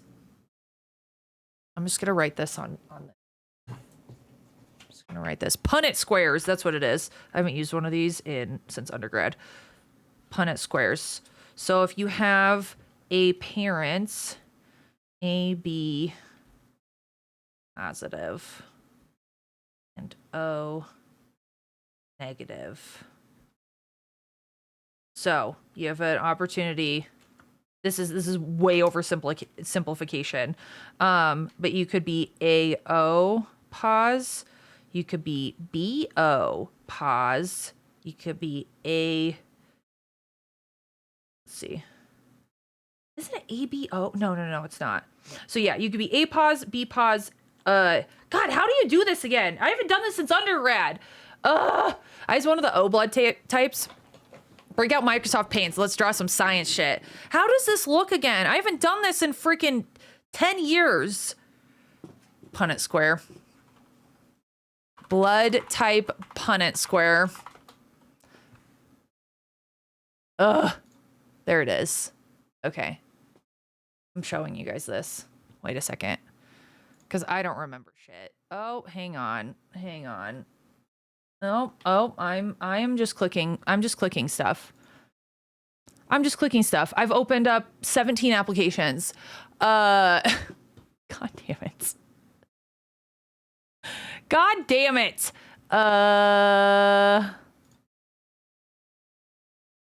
Here's this. Okay. So if you have your little A, O, so then you can be A, B, A, or O. And then the RH antigen goes along with this and it becomes a lot more fucking complicated. But there are certain blood types, if you know that your parent is AB, no matter what your, hang on, I'm going to turn on my music. No matter what your mom is, if your dad is AB positive, you cannot be O negative. You cannot be. You will inherit one of those antigens. And so this is like how people have found out that their parent isn't actually their parent. This is actually a thing. People have found out that their like mom lied about who their dad was. Kind of shit. Yeah. So that's a fun thing. Good morning, Votto. So yeah, it's a very interesting thing. As far as like blood types go. Yeah, how do you do a Punnett square with blood types? And what about that Punnett square with RH?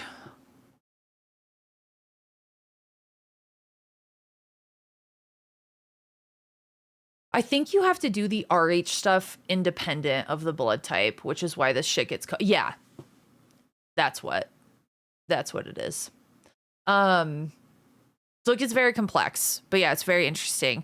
My dad is one of the rare blood types. If it's O neg, I'm just full negative. Just O neg. I know it's great for other people when you're O neg, but it's really bad for you because all you can receive are O neg. Because again, so if you have these antigens,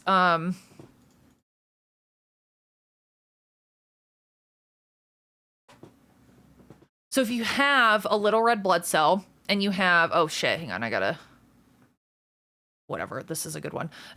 Okay. So if you are AB positive, that means on the outside of your little red blood cells, you have an A antigen, a B antigen, and an RH antigen. That is what AB positive is. If you are A positive, you lack this B antigen. And so you have an A and a positive, this RH antigen. Same thing for B positive. If you are O negative, you have none of this on the outside. You are bald. Your red blood cells are bald. My eyes.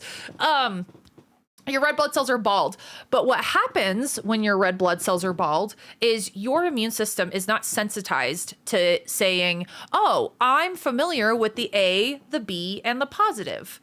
I am unfamiliar with all of these. Therefore, if we were to infuse AB positive blood into an O negative person, their immune system would go fucking nuts because it'd be like, foreign contaminant.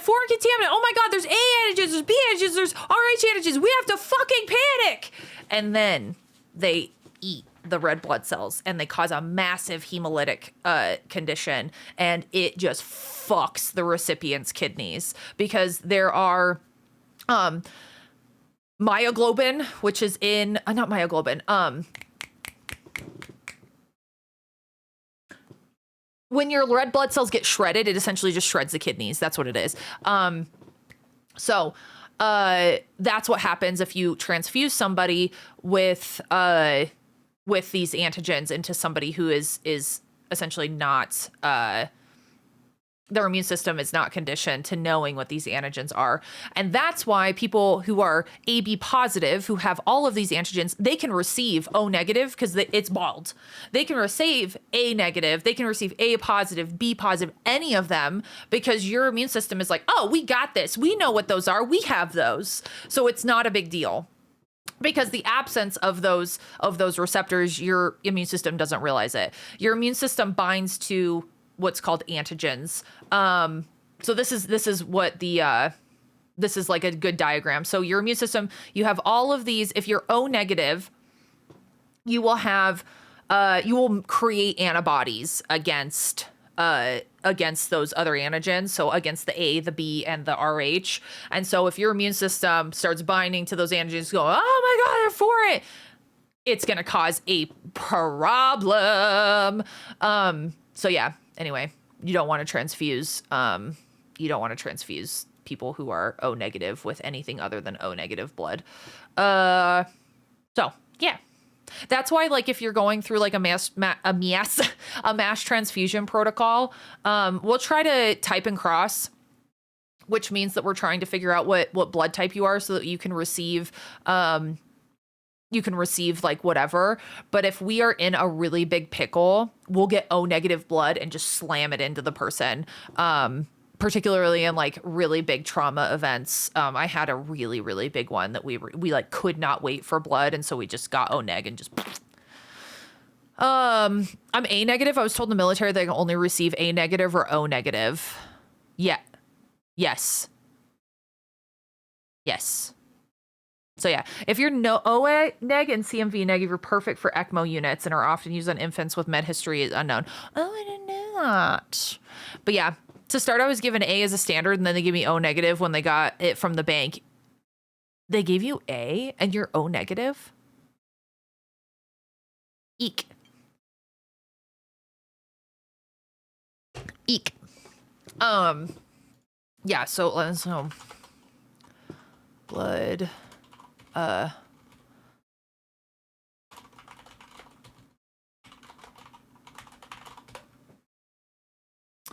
Yeah, dude, there are all sorts of things that can go along with blood transfusion rejections. There's like a lung rejection. I'm so out of this. I need to learn. I need to like go back to learning about school. Learning about school and medicine things, because I do not remember. There's all sorts of these freaking rejections that can happen. There's like certain ones that happen within like a certain amount of time. I remember learning about these for some of my surgical exams. I don't fucking remember. So yeah. Hi Ben. Yeah, we're doing sciencing. Hi KP. Okay, so anyway, we'll go to this thing. I got so freaking sidetracked. We were talking about narcissists. Oh, I think it's because I was talking about narcissists and then like finding out that your dad is maybe not your dad. But yeah, to start, I was given A as standard, and then they gave me O neg. Oh wait, hang on, I said that. I was a turd for being flushed away. I was so bad. Oh my God. Ugh. That yeah, I bet you were unwell. The blood went in and came straight. Oh my God. Good morning, Barely. Sorry, we're doing a tie-dye thing. Okay, we are going to watch, because we were talking about how it's not good when Pop Sci gets a hold of diagnostic criteria, and then everyone's a narcissist, or everyone has autism, or everyone has ADHD, or whatever, because that's not the truth. That's not the truth. Some of this stuff can be underdiagnosed, but it's important that we don't attribute these diagnoses to people who don't have them, because then it minimizes the diagnosis and the impact itself, specifically with narcissists. Just because your ex cheated on you, I'm going to say it again, I'm going to yell it from the rooftops. Just because your ex cheated on you does not make them a narcissist. That is not how narcissism works. There's a very, very finite criteria that goes into diagnosing narcissistic personality disorder. Same thing for BPD. Not everyone has BPD. Not everyone's a sociopath or a psychopath or anything like that.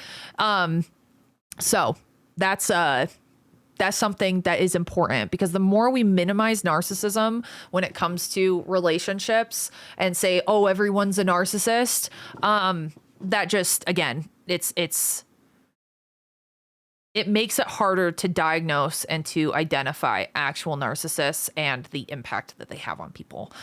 I was about to make current events joke about narcissism, but held back. We had a lady who donated regularly because of a weird condition she had and had a lot of surgeries, but being O neg, CMV neg, and the reference lab found so many markers that she could have a fatal reaction to mismatched transfusions. Yikes. Yikes. Okay, so this is, again, Dr. Ramani is the individual. I think she's a psychologist who has a PhD. So she is a doctor of psychology. This is a good time to point out that not all doctors are physicians. So she's not a physician, but she does have a doctorate. She's the bomb. Yeah. This might be a little loud. Let me know. Entitled, So Toxic. Dr. Ramani. Hi everyone, it's She's Dr. so cute. Ramani. Well, welcome to Ramani. a new I've been saying that wrong. I love shooting series and presenting series to you because it's an opportunity to a deeper dive into a topic and integrate it in a way where it'll sort of be a library. Are you that okay can if I pull speed from this it up? I rather than pulling cannot bits and watch pieces out of videos other on videos. normal speed. This I have to at particular least do series are the 1.25. 7 types I'm of too narcissists impatient. I you usually might watch it on meet 2. while you're walking down the street or where you grew up or in your house. So the reason for this narcissistic types series is because there are a lot of questions. And through doing this work, we do know a couple of things. And I'd like to use this sort of introduction to this series as a place to lay some of this out. One of the biggest questions that consistently comes up is this thing called narcissism like a yes or no? Or is it like, can it be on a range or a continuum? And yes, it is. It's definitely on a spectrum. You're going to see in this series. Yeah, just because somebody's selfish doesn't mean they're a narcissist 100%. Narcissism and how they look and how they impact you. In contrast to much, much more severe, almost seemingly dangerous patterns that feel very exploitative and coercive and can leave you feeling very menaced and unsettled. But it definitely is on a spectrum. Her podcast is beautiful. Some people are just annoying. I think it's called Living Through Narcissism or something like that. And so keeping in mind that even as we talk about these subtypes, that even this quality of narcissism, which is characterized by lack of empathy, entitlement, grandiosity, this chronic insecurity and arrogance and difficulty regulating emotion and all that, definitely is on a range. So that's a big piece of it. The other thing I want to make clear in this introduction before we proceed, it's a distinction I've made before, it's a distinction I'll make again, and I'm going to make it now, which is the difference between narcissism and narcissistic personality disorder. Yes. It is an important distinction because something that many people take umbrage at, and some of you who may have been in therapy may have said, oh, you've gone into therapy and said, you know, to my therapist, you'll say, I kind of think my husband's a narcissist, and your therapist might have said, you have no right to diagnose them, blah, blah, blah. You're not diagnosing them. I've said this over and over again. Although narcissism feels like a very clinical term, it's really not. It is That's a good distinction. It's a description. And it's no different than calling someone stubborn or you, introverted or agreeable or antagonistic. It's just a description. Now, obviously coming out of my mouth, it's going to have a little bit more clinical punch to it. But ultimately, when we use this word narcissistic, a deeply misunderstood word, until you came to the various things you've read, maybe this YouTube channel, maybe other. Thank you, Wolfen. I appreciate it. YouTube channels, books, articles, whatever. Some of you may have actually thought narcissism means self-love. We now know it's the opposite. I'm going to pause just so that... Wolfen! Just so it's not distracting. Thank you for the bits! My goodness! Ever feeling good? I am, Nachos. We're learning about narcissistic personality disorder, which is fun. You know? Guys, again, I need you to know if this triggers you at all. I look at this from a very like clinical, educational perspective. And even though I have like the lived experience of all of that, if it does trigger you, please, please, please, I will not feel any type of way if you have to exit stream or if you have to mute me, okay? It shouldn't be like overly triggering, but just is it in case. That's it. It's really self-loathing. We think that narcissists are confident. You now know it's not that. We know that they're very insecure and often plagued by self-loathing. You guys, if you've gotten this far in my YouTube channel, you know a lot. Okay, you know a lot about the fundamentals. We don't, though. Making this We're gonna have to know a distinction lot. between narcissism and narcissistic personality is important. Number one, narcissism is not a clinical term. It's a descriptive term that takes in this territory we've talked about 1,000 times now. Lack of empathy, entitlement, grandiosity, arrogance, superficiality, validation seeking. You already know the list. So you're wondering then what makes it narcissistic personality disorder?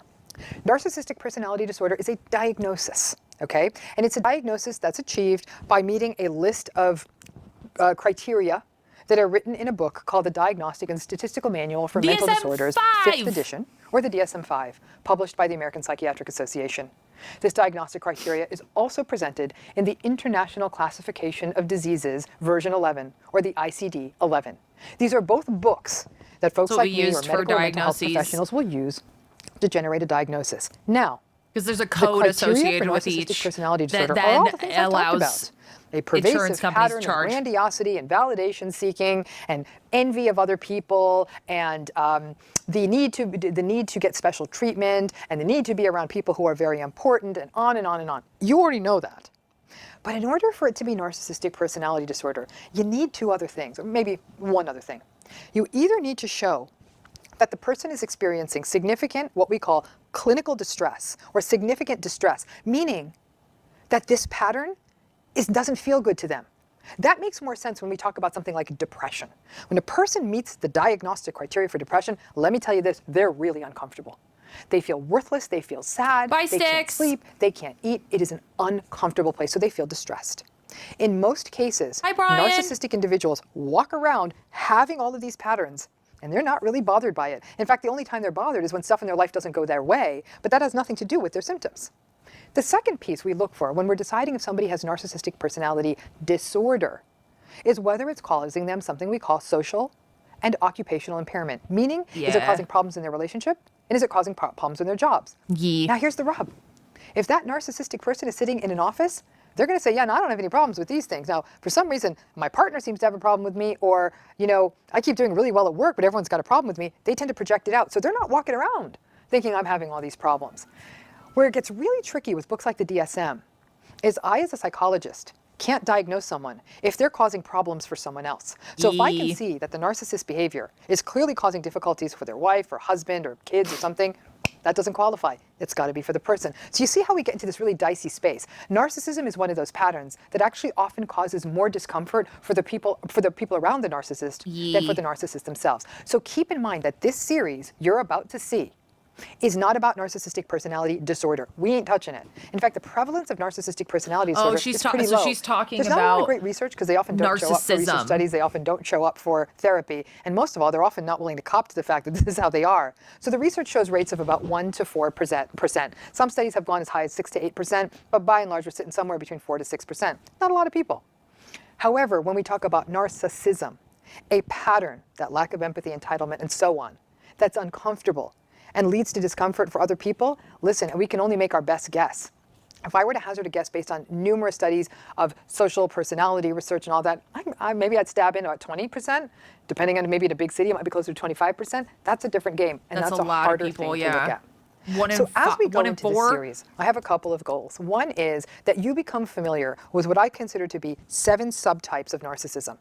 As you watch this series, you might say, wow, interesting. My spouse is a malignant narcissist, but my mother was a covert narcissist. You might start seeing that these narcissistic patterns have very different flavors. These ones are interesting in different ways. In this series, I'm BPD really actually going has to these attempt too. to teach you what the pattern is, how it might present if it was a partner, if it was a parent, or if it was in the workplace, the impacts it has on you, how that pattern looks different from other kinds of narcissism, why we might be attracted to this specific subtype of narcissist, and then what the heck am I supposed to do about this? So in this series, I'll be taking on what is a grandiose narcissist, a covert narcissist, a communal narcissist. These are the things that that like 6 types of narcissism are very interesting. So she goes through every single one. This is a master class. I'm gonna do the one with Mel Robbins because I love Mel Robbins. This is on Mel Robbins' YouTube channel. Oh, it's an hour. Okay. Why narcissism is not a diagnosis. That's so interesting. With Dr. Romani.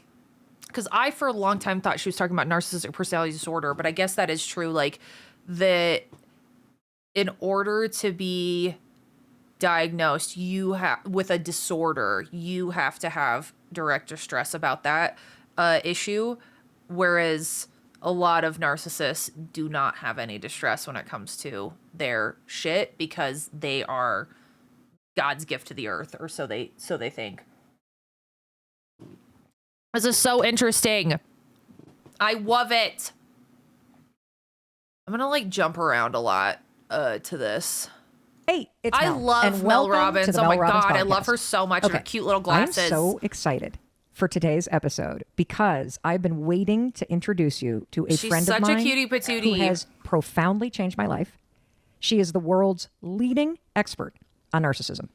She is also the host of the hit Look at 'em in their little podcast, kitchen. Navigating Narcissism, I'm God's which has gift to just been Mexican renewed for restaurants its too, second and to season. sushi restaurants. She is a best-selling author. She has just left academia after several decades so that she can fulfill her mission to get information out into the world to help people She's a understand content narcissism, creator. to protect themselves from narcissism, and more I importantly, love Mel to Robbins. heal Oh my God. from the experiences. She's amazing. Of interacting, being raised by, or She has a dating really good narcissists. podcast. So It's called the Dr. Mel Robbins Romney, Podcast. I'm so excited to be here with you. I'm so happy. It's so good to see you. It's been a while. The love pandemic changed the game, them. right? We've been in touch Women electronically. I think I'd even friendships. done something with you electronically Yes. over the pandemic. Healthy but it's women. such a different game to be in person. It's so good to see you, and thank you. So I mean it. You profoundly changed my life.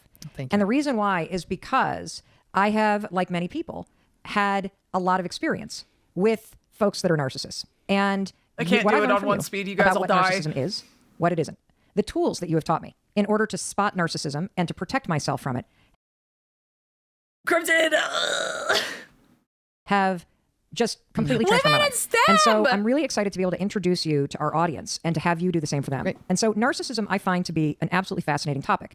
And the reason why I don't think it's dark is because I believe that when you understand what it is and what it isn't, and when you have tools, all of a sudden there is a light at the end of the tunnel that you're walking down. And you realize you're not crazy. You're around somebody who's making you believe you are. Correct. That's beautifully put. And I agree with you. In a way, what it is you're giving, back in the day we would have said a roadmap. Now I'd like to think of it as GPS.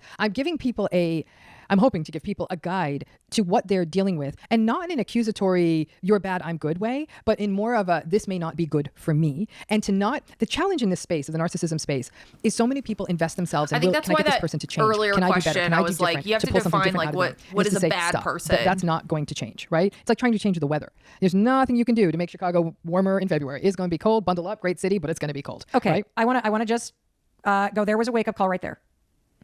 When you're done listening to this episode and you understand what narcissism is and you learn Look the at signs these to spot it. cuties. Cryptid, we Takeaway need to number start a one is podcast. you cannot change the weather in Chicago, no. and you cannot change the behavior of a narcissist. So let's start at the beginning because people are fascinated by the topic of narcissism. The word is now thrown around all the time. What is the definition of a narcissist? Okay, so let's get. I even want to go to step 0 from step 1 here. Is to say narcissism is not a diagnosis. Okay. Wait, what? It's not. Everyone's like, don't diagnose people. I'm like, okay. I roll up to someone. I said, if I called you stubborn, would you tell me I'm diagnosing you? They're like, no. If I told you you were agreeable, would you tell me I'm diagnosing you? No. Then why are It's you saying so narcissism is a valid. diagnosis when it's not? It is a personality style, just like agreeableness, just like introversion.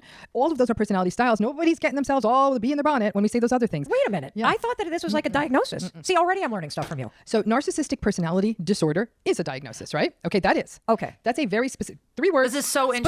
interesting. It's like, let me put it this way. No one would get mad at you if you walked Yeah, up so and said, gosh, narcissism you is a seem little depressed. personality trait Don't being diagnose different me. than You'd be okay with you narcissistic saying, personality "Yeah, disorder. you seem Because a the little depressed." framework Yes. that I worked out of and that I work out of is the diagnostic criteria. So what I was saying earlier is again, not everyone has narcissistic personality disorder, but talking about narcissism as a personality trait is a whole different ballgame and very interesting. Even as somebody who's listened to her podcast, I don't think I caught that. Women is in STEMs. Why? Depressed actually is a kind of a clinical term, right? Depression. Look at these actually called women's major depressive disorder instance. is a diagnosis. That's actually more on point, but this word has got people so worked up. Don't diagnose me. It's interesting. It's a pattern that is rewarded by society, and yet people don't want to be called it. I'm like, pick a lane, folks. So Pick a lane. So let's start here. It is a personality style. It is a maladaptive style. It is an antagonistic style, but it's a style. No different than any other personality style. Okay, so just so I make sure that I'm tracking and everybody's tracking. So basically, we've collapsed 2 things when we talk about narcissism in society. There is narcissists and narcissism, which is a personality style that is maladaptive that we all might exhibit at some point. No. Oh, okay. No. I got a personality. You got a personality. People listening and watching this, they've got a personality, and that's their personality. I know. For example, Mel, I'm introverted. Okay, everyone's like, no, you talk so much. Oh heck no. There was a day the other day where I didn't speak to a single human being and I didn't leave my house. It was the best day of my week. And people, aren't you sad? And we're going out. I'm like, have fun. Talking Don't call like me. in this, we're in good. this So I am a framework naturally introverted versus person. I am being in never going to person, be the life of the different. party. I am never going to want to go to a party. I am not a joiner. And after I spend time with a large group of people, I collapse into bed. Okay. Yep. That's my personality. Okay. I've been like that since all my life. All right. Okay. And that got shaped. So if that is my personality, some people aren't a little bit introverted. There's an extroverted person. If you've ever spent time with an extroverted person, they actually kind of lose their mind. I don't have plans. Where is everybody? I can't believe I need to be alone. I've worked with clients who are extroverted and they really are upset about that. And as an introverted Cryptid, I love you so much. I love you so much. I need you to know that I love you so much. This is my bestie. That's my bestie. Where's the plan? What are we doing? Oh my god! But I love being alone too. I think you're an introverted extrovert as well.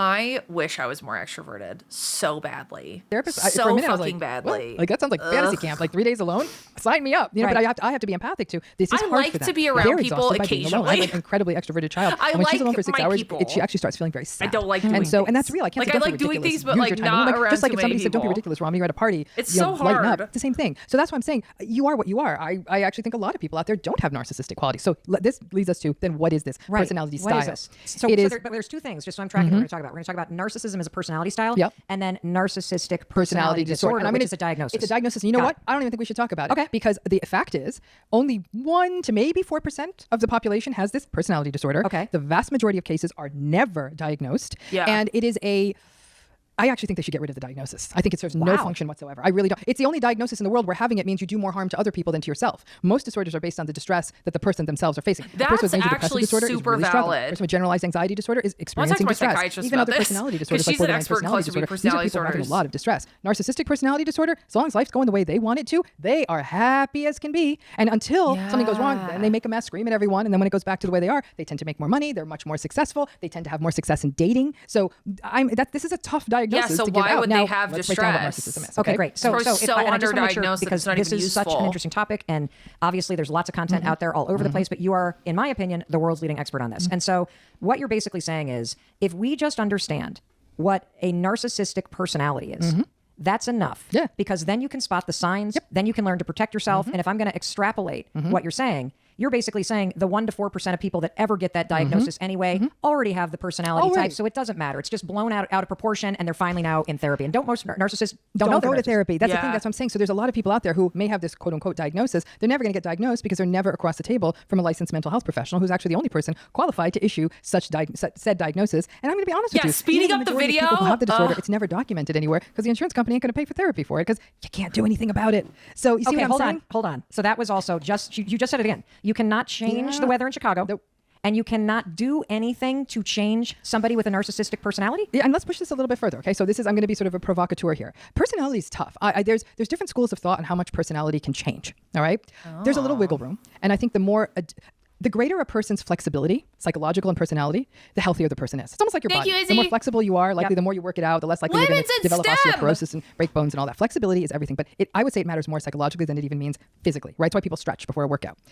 Oh, that's interesting. Because what I'm thinking about right now is there's a pretty famous TED Talk. But I think it's Dr. Schwartz talking about personality. And what he basically says, and now I'm realizing it's the flexibility you're talking about. He, like you, said, I'm a professor and I am very introverted. But when it matters to me, I can be flexible. I can stand in front of that classroom and I can profess. But the second that lecture is over, I collapse. I'm done. That's it. That's it. So the flexibility you're talking about is that an extrovert That's like me cryptid. can That's shut what up and you're be alone talking when it about, is matters. that An flexibility. introvert like you can step in front of the mic, invite people into your home when it matters.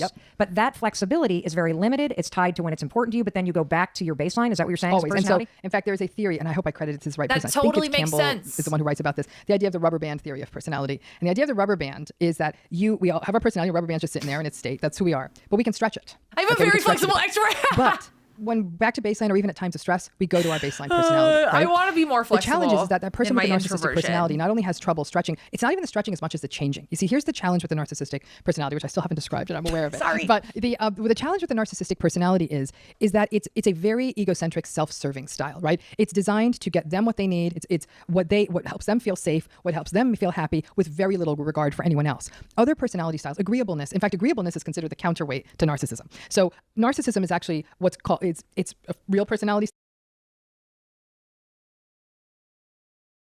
Okay, that's interesting.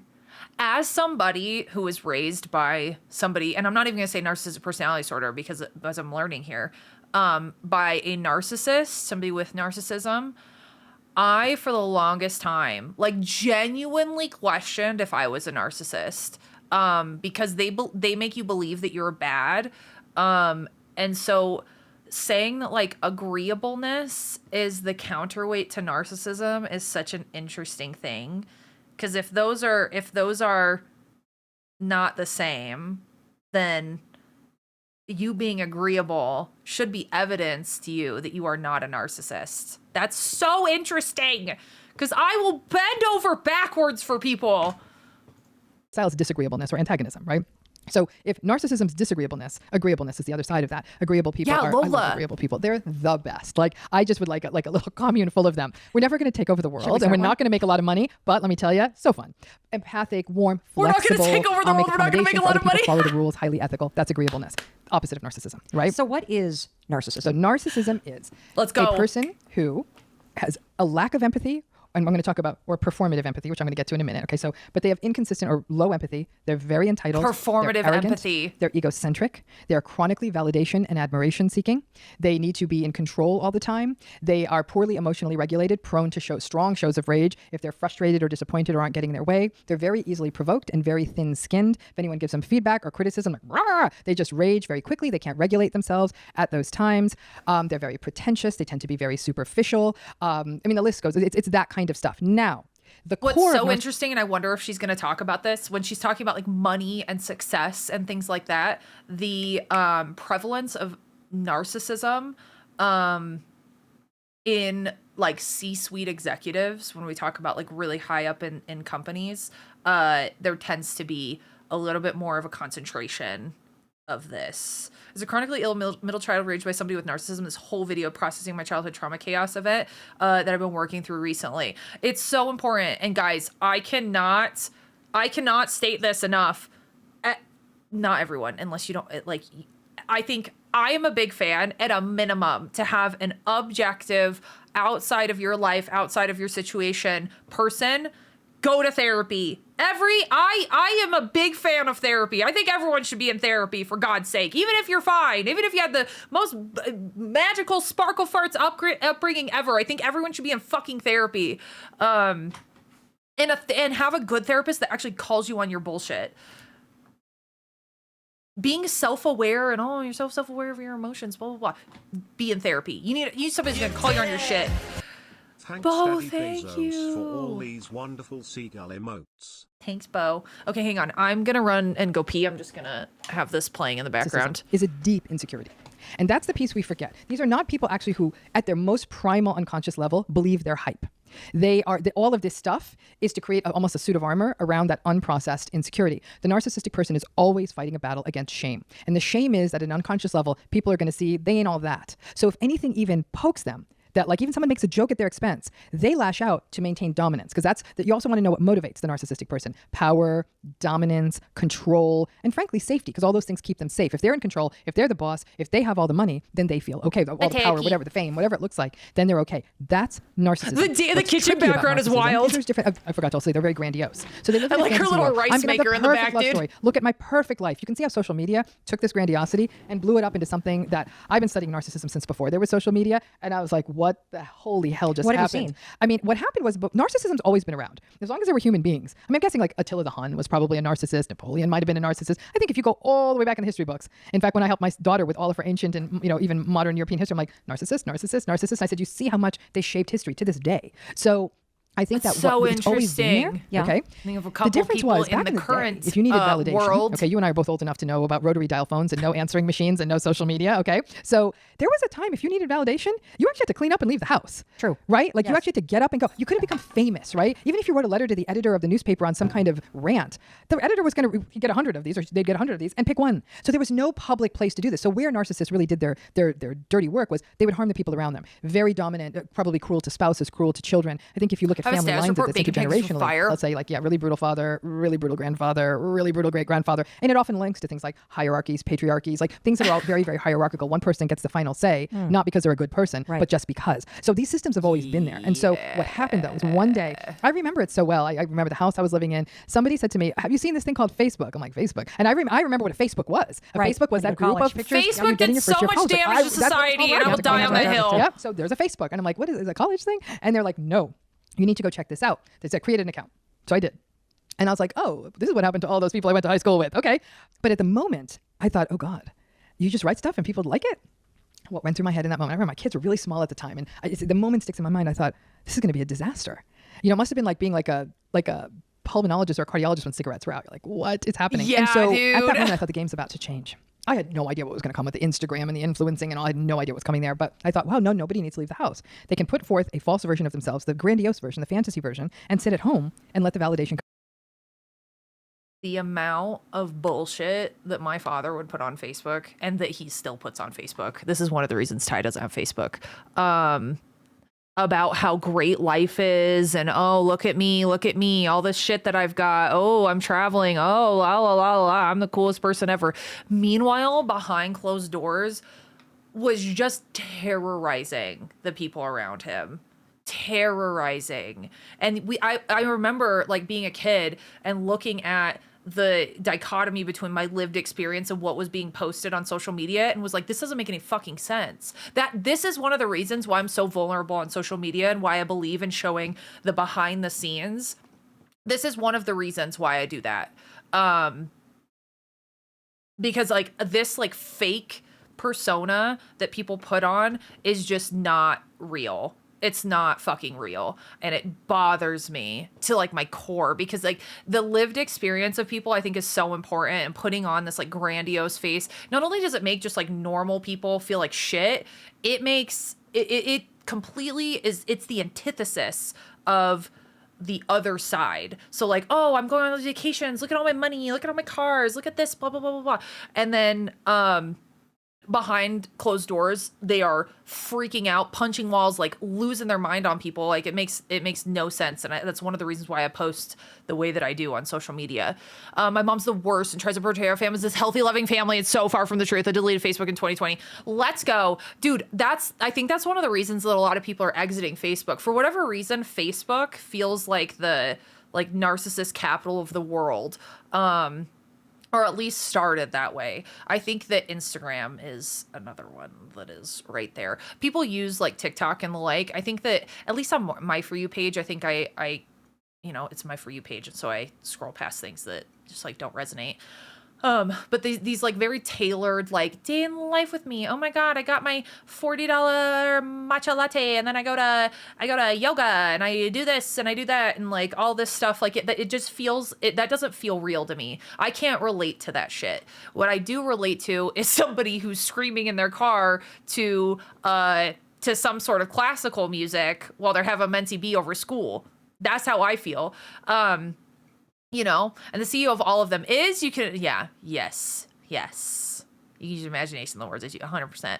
Yeah, my mom's like that. I really post on Facebook, mainly have it to be nosy and see the adventures they go on because they never tell me. And then and then they'll post about like, oh, my kids love me, and oh, my family's so great. And you're like, I haven't talked to you in so many years. Like my dad will still post and be like, oh, my daughters and blah, blah, blah, will steal my posts from other social media and post that on his personal page about, I haven't talked to him in 5 years. But yeah, I think the internet craves authenticity, and everyone lost the plot and is just trying to make themselves out to be all the glitz and glam for the sake of likes. 100%.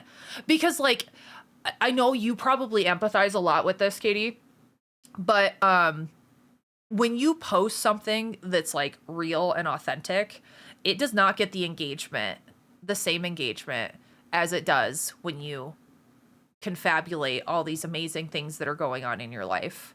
People do not like I really engage with the things that, and I don't know if I'm like, if I don't know, not to say like, oh, I'm like different than all the other girls, but like I engage and relate so much more deeply with the people who are being honest on social media than the ones who are like, I want to celebrate. This isn't to say I don't want to celebrate my friends' wins with them. I absolutely do.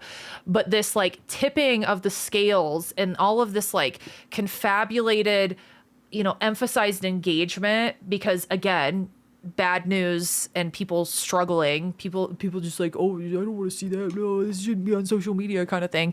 Like how many times has somebody heard like, oh, that doesn't belong on social media, you shouldn't be talking about this stuff, like you should just be dealing with it in quiet. Like this is how people suffer in silence. This is why we have such a mental health epidemic on our hands right now, is because people are suffering in silence, because there are people who are tone policing how people are expressing themselves on social media. And I'm stuttering because I have so many thoughts in my head right now. Sometimes my mouth moves fast, or my brain is moving faster than my mouth, and this is what it looks like, and it's really fucking frustrating because I have so much to say. But subconsciously as well, if you are getting less likes, less comments, less engagement on something that you are like being vulnerable on, that even subconsciously is going to make you not want to post that type of content anymore. You have to really push through that engagement barrier.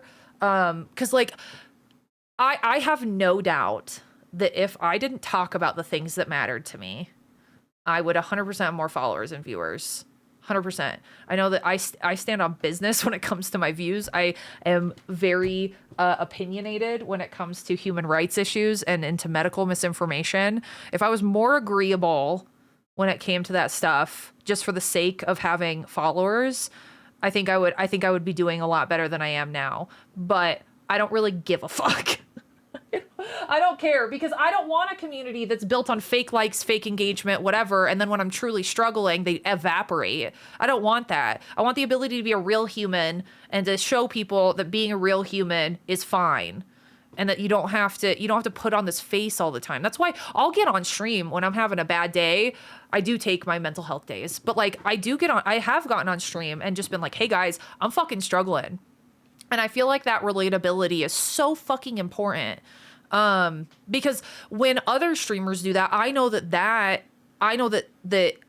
it normalizes my experience, and I'm able to validate my own experience through somebody else's eyes, and relate so much better with them. It makes me feel better about my bad days, because then they don't feel pathological.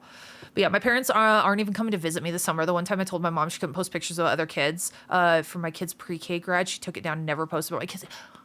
See, that's like the insult piece that like they're talking about. Like if a narcissist is questioned or pushed back on in any way, they overcorrect and just like freak out about it. And it just shows how fragile how fragile the framework that their personality is based on. Yeah, I own up to the fact that I'm boring as fuck, as the kids say. It's okay to be boring, man. Live a life that's fulfilling to you. It doesn't even have to be fulfilling to other people. That's why Threads feels so nice early on. I still feel, at least the pages that I'm looking at on Threads, I really like Threads compared to Twitter. I fucking hate Twitter. Oh my God, I hate Twitter. I feel like Twitter is also a place where narcissists just like love to be. And there's so much anonymity on Twitter that people can get away with saying the most heinous shit. I have a family that as soon as somebody posts something about what they're going through, they're like vultures, like saying what happened, things like that, and they jump to post about a family member. Yeah, and it's this and like I'd be lying. Like there is such. Oh, hang on, my mom just texted me. I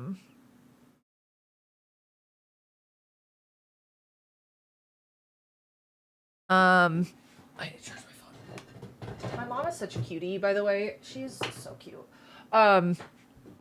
She's like my saving grace. Also, Fox, welcome in. Narcissistic dads, woo! But yeah, Yeah, it's miles better than Twitter. Blue Sky's better right now. Let's hope it doesn't go down like Twitter did. I don't think so, because it's not, when Twitter was, like on the out and people were like looking for new places to post. I think the thing that Blue Sky and Threads is lacking is at least for me as a creator, a lot of my networking happens with companies, with other creators on Twitter, unfortunately. And until that same feel is present with Blue Sky and Threads, I don't necessarily think it's going to be super duper viable as a creator to not have Twitter, unfortunately. Sorry, honey. I love you, Mom. You don't have to be sorry. I love you. But yeah, sometimes I feel like I'm crazy when I'm having bad days because I'm supposed to be over the moon that my job is what it is. Katie, I don't know if you're into Sleep Token, but listen to the song called Caramel. I cried to that song a ton yesterday after I left the gym. It just perfectly encapsulates like what it's like to be on stage and to have all these eyes looking at you and have all this parasocial nature of being on a stage. He talks about like how the stage is a prison. Like I am, I'm too blessed to be caught ungrateful kind of thing. And it's so good. I was relating to that shit. Like if you're a creator, listen to that song. Cause it's all about how Sleep Token got doxxed. But it's so relatable, to this job. Not a lot of people in our position are vocal about their hardships or fear looking out of touch. 100%. And like, again, like in this space, like you have to acknowledge your privilege. We are so fucking privileged to be able to do this full time. There are people who are very out of touch with millions of followers on TikTok, for instance, and they say, oh, being an influencer is harder than a 9-to-5. No, it's fucking not. As somebody who is working 14 to 16-hour days for weeks straight, I would be completely it feels like insane. I would be insane if I stated that this working for myself, being able to take time off, being able to travel, being able to meet awesome people, all of that, being able to be with my family, this job is an absolute privilege, which I think is why I take it so seriously when it comes to helping people, because I even, entertainment in and of itself for eons, for as long as humans have been around, we've been craving some form of entertainment. That's why movies exist. That's why music exists. That's why plays have existed since like the dawn of time. We tell stories through entertainment and relate to people through entertainment. So entertainment is going to be around forever. It has been around since the dawn of humans. We have evidence of entertainment when it comes to the Stone Age kind of thing. And so there is inherent value in entertainment, and people love to say influencers don't have any societal purpose. In the same way that you watch Netflix, other people watch Twitch streams, other people watch YouTube, other people blah, blah, blah, blah, blah, all of those things. So, that's how I view it. Like when people say, oh, get a real job. Like, this is a job. It's a real job. Is it harder than working for the man 9-to-5? No, it's fucking not. No, absolutely not. Because I get to dictate my hours. I do just based on my personality and the way that I work. I put a lot of fucking time and effort into what I do. But there's a spectrum on people's work when it comes to this space. And that's fine. But yeah, I am I view myself as a small business owner. I truly do. I'm a content creator. Influencer, I feel like I don't necessarily there are people who are on social media who are influencers, like they're trying to influence you into their way of thinking or buying their product or buying this or buying that. Like that's a different thing. I think creating content is more of on the entertainer thing. They're both two sides of the same coin. I mean, an influencer is a content creator. A content creator can be an influencer, all of it. But anyway, it's all for the purpose of entertainment. And so it is a job. And some people work really hard at it. Some people only put in a couple hours. you know, that's fine. It's whatever you want to do. Hi, McDad. I love that song. I just love, dude, I fucking love Sleep Token. And then this, yeah, so people doxed Vessel, Halo, full on doxed him, posted his face. Like, their anonymity is so important to their brand and also to them. Posted his face, posted their addresses, all of it. Like, Vessel is supposed to be, like, symbolically, like, a vessel. And is it supposed to have like a concrete human form? That's why he hides his face. That's why all of that. That's why all of the band members do. So yeah, people just suck. And they know his real name. And like, he talks about how people in the crowd will shriek his real name to try to get a rise. And he talks about like, you can sing the words while I cry into the bass line. It's the saddest fucking song. Big kudos, Utah. I don't know if I could quit my night. It's scary. It's scary. You have to be, there are a lot of like, they're not failures. There are a lot of failed, Casey, it's okay. You don't have to announce when you leave with that kind of stuff. It's fine if you just want to leave. Yeah, that's totally fine. If podcasts aren't your thing, that's totally fine, but we don't have to, you know, make it a point.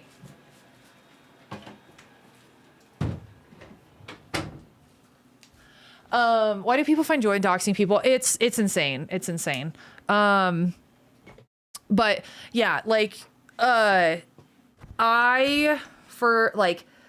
it's so interesting seeing the world of social media in this framework. I think Facebook was the first spot where the shit got, like, I think at its core, like, relating with people and seeing people on, you know, seeing people's lives that you wouldn't connect with otherwise, like, that's all well and good as far as Facebook goes. But it does promote, it has promoted this confabulated, everything's great on social media. Meanwhile, like, everyone else around me's life is falling apart, type of thing.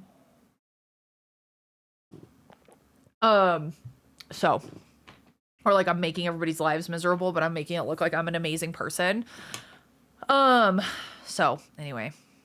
That's something. I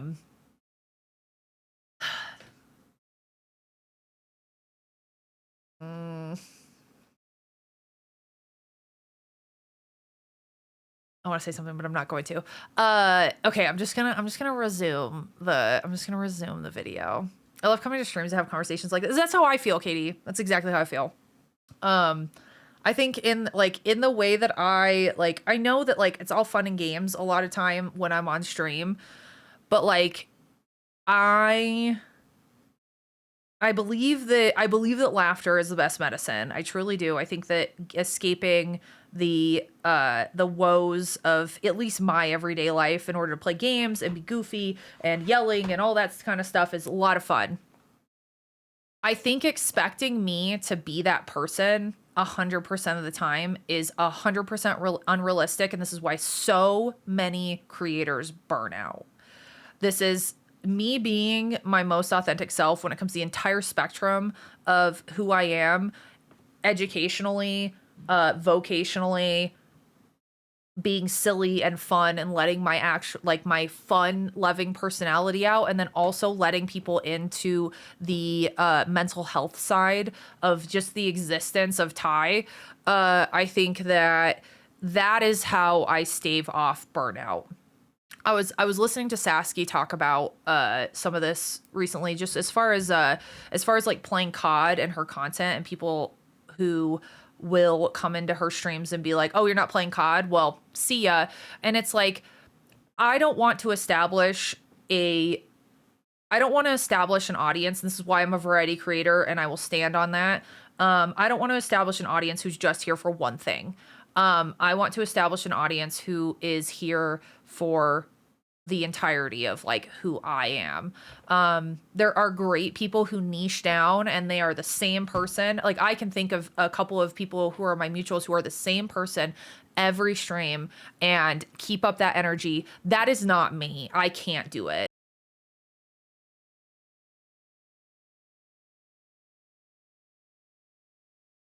Small F?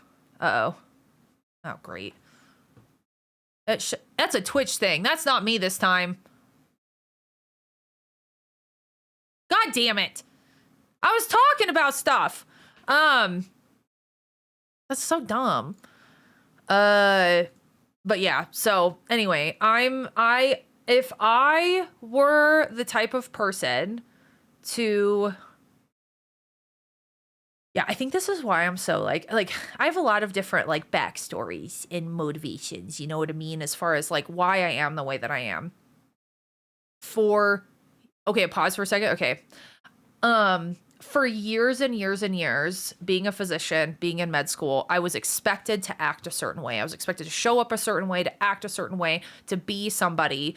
This was not even in just medicine exclusively. This was all of it. My freaking, my home life really fucking sucked.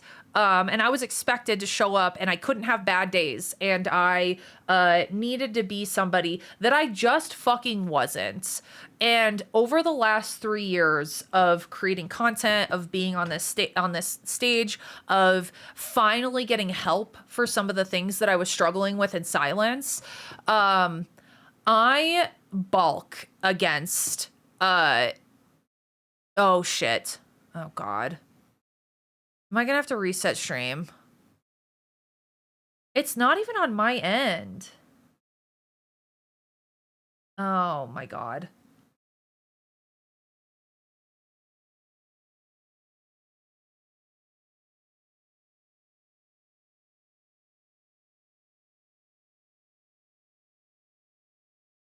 The ranting's too powerful. Fuck it. I'm exiting out of OBS. Fuck this.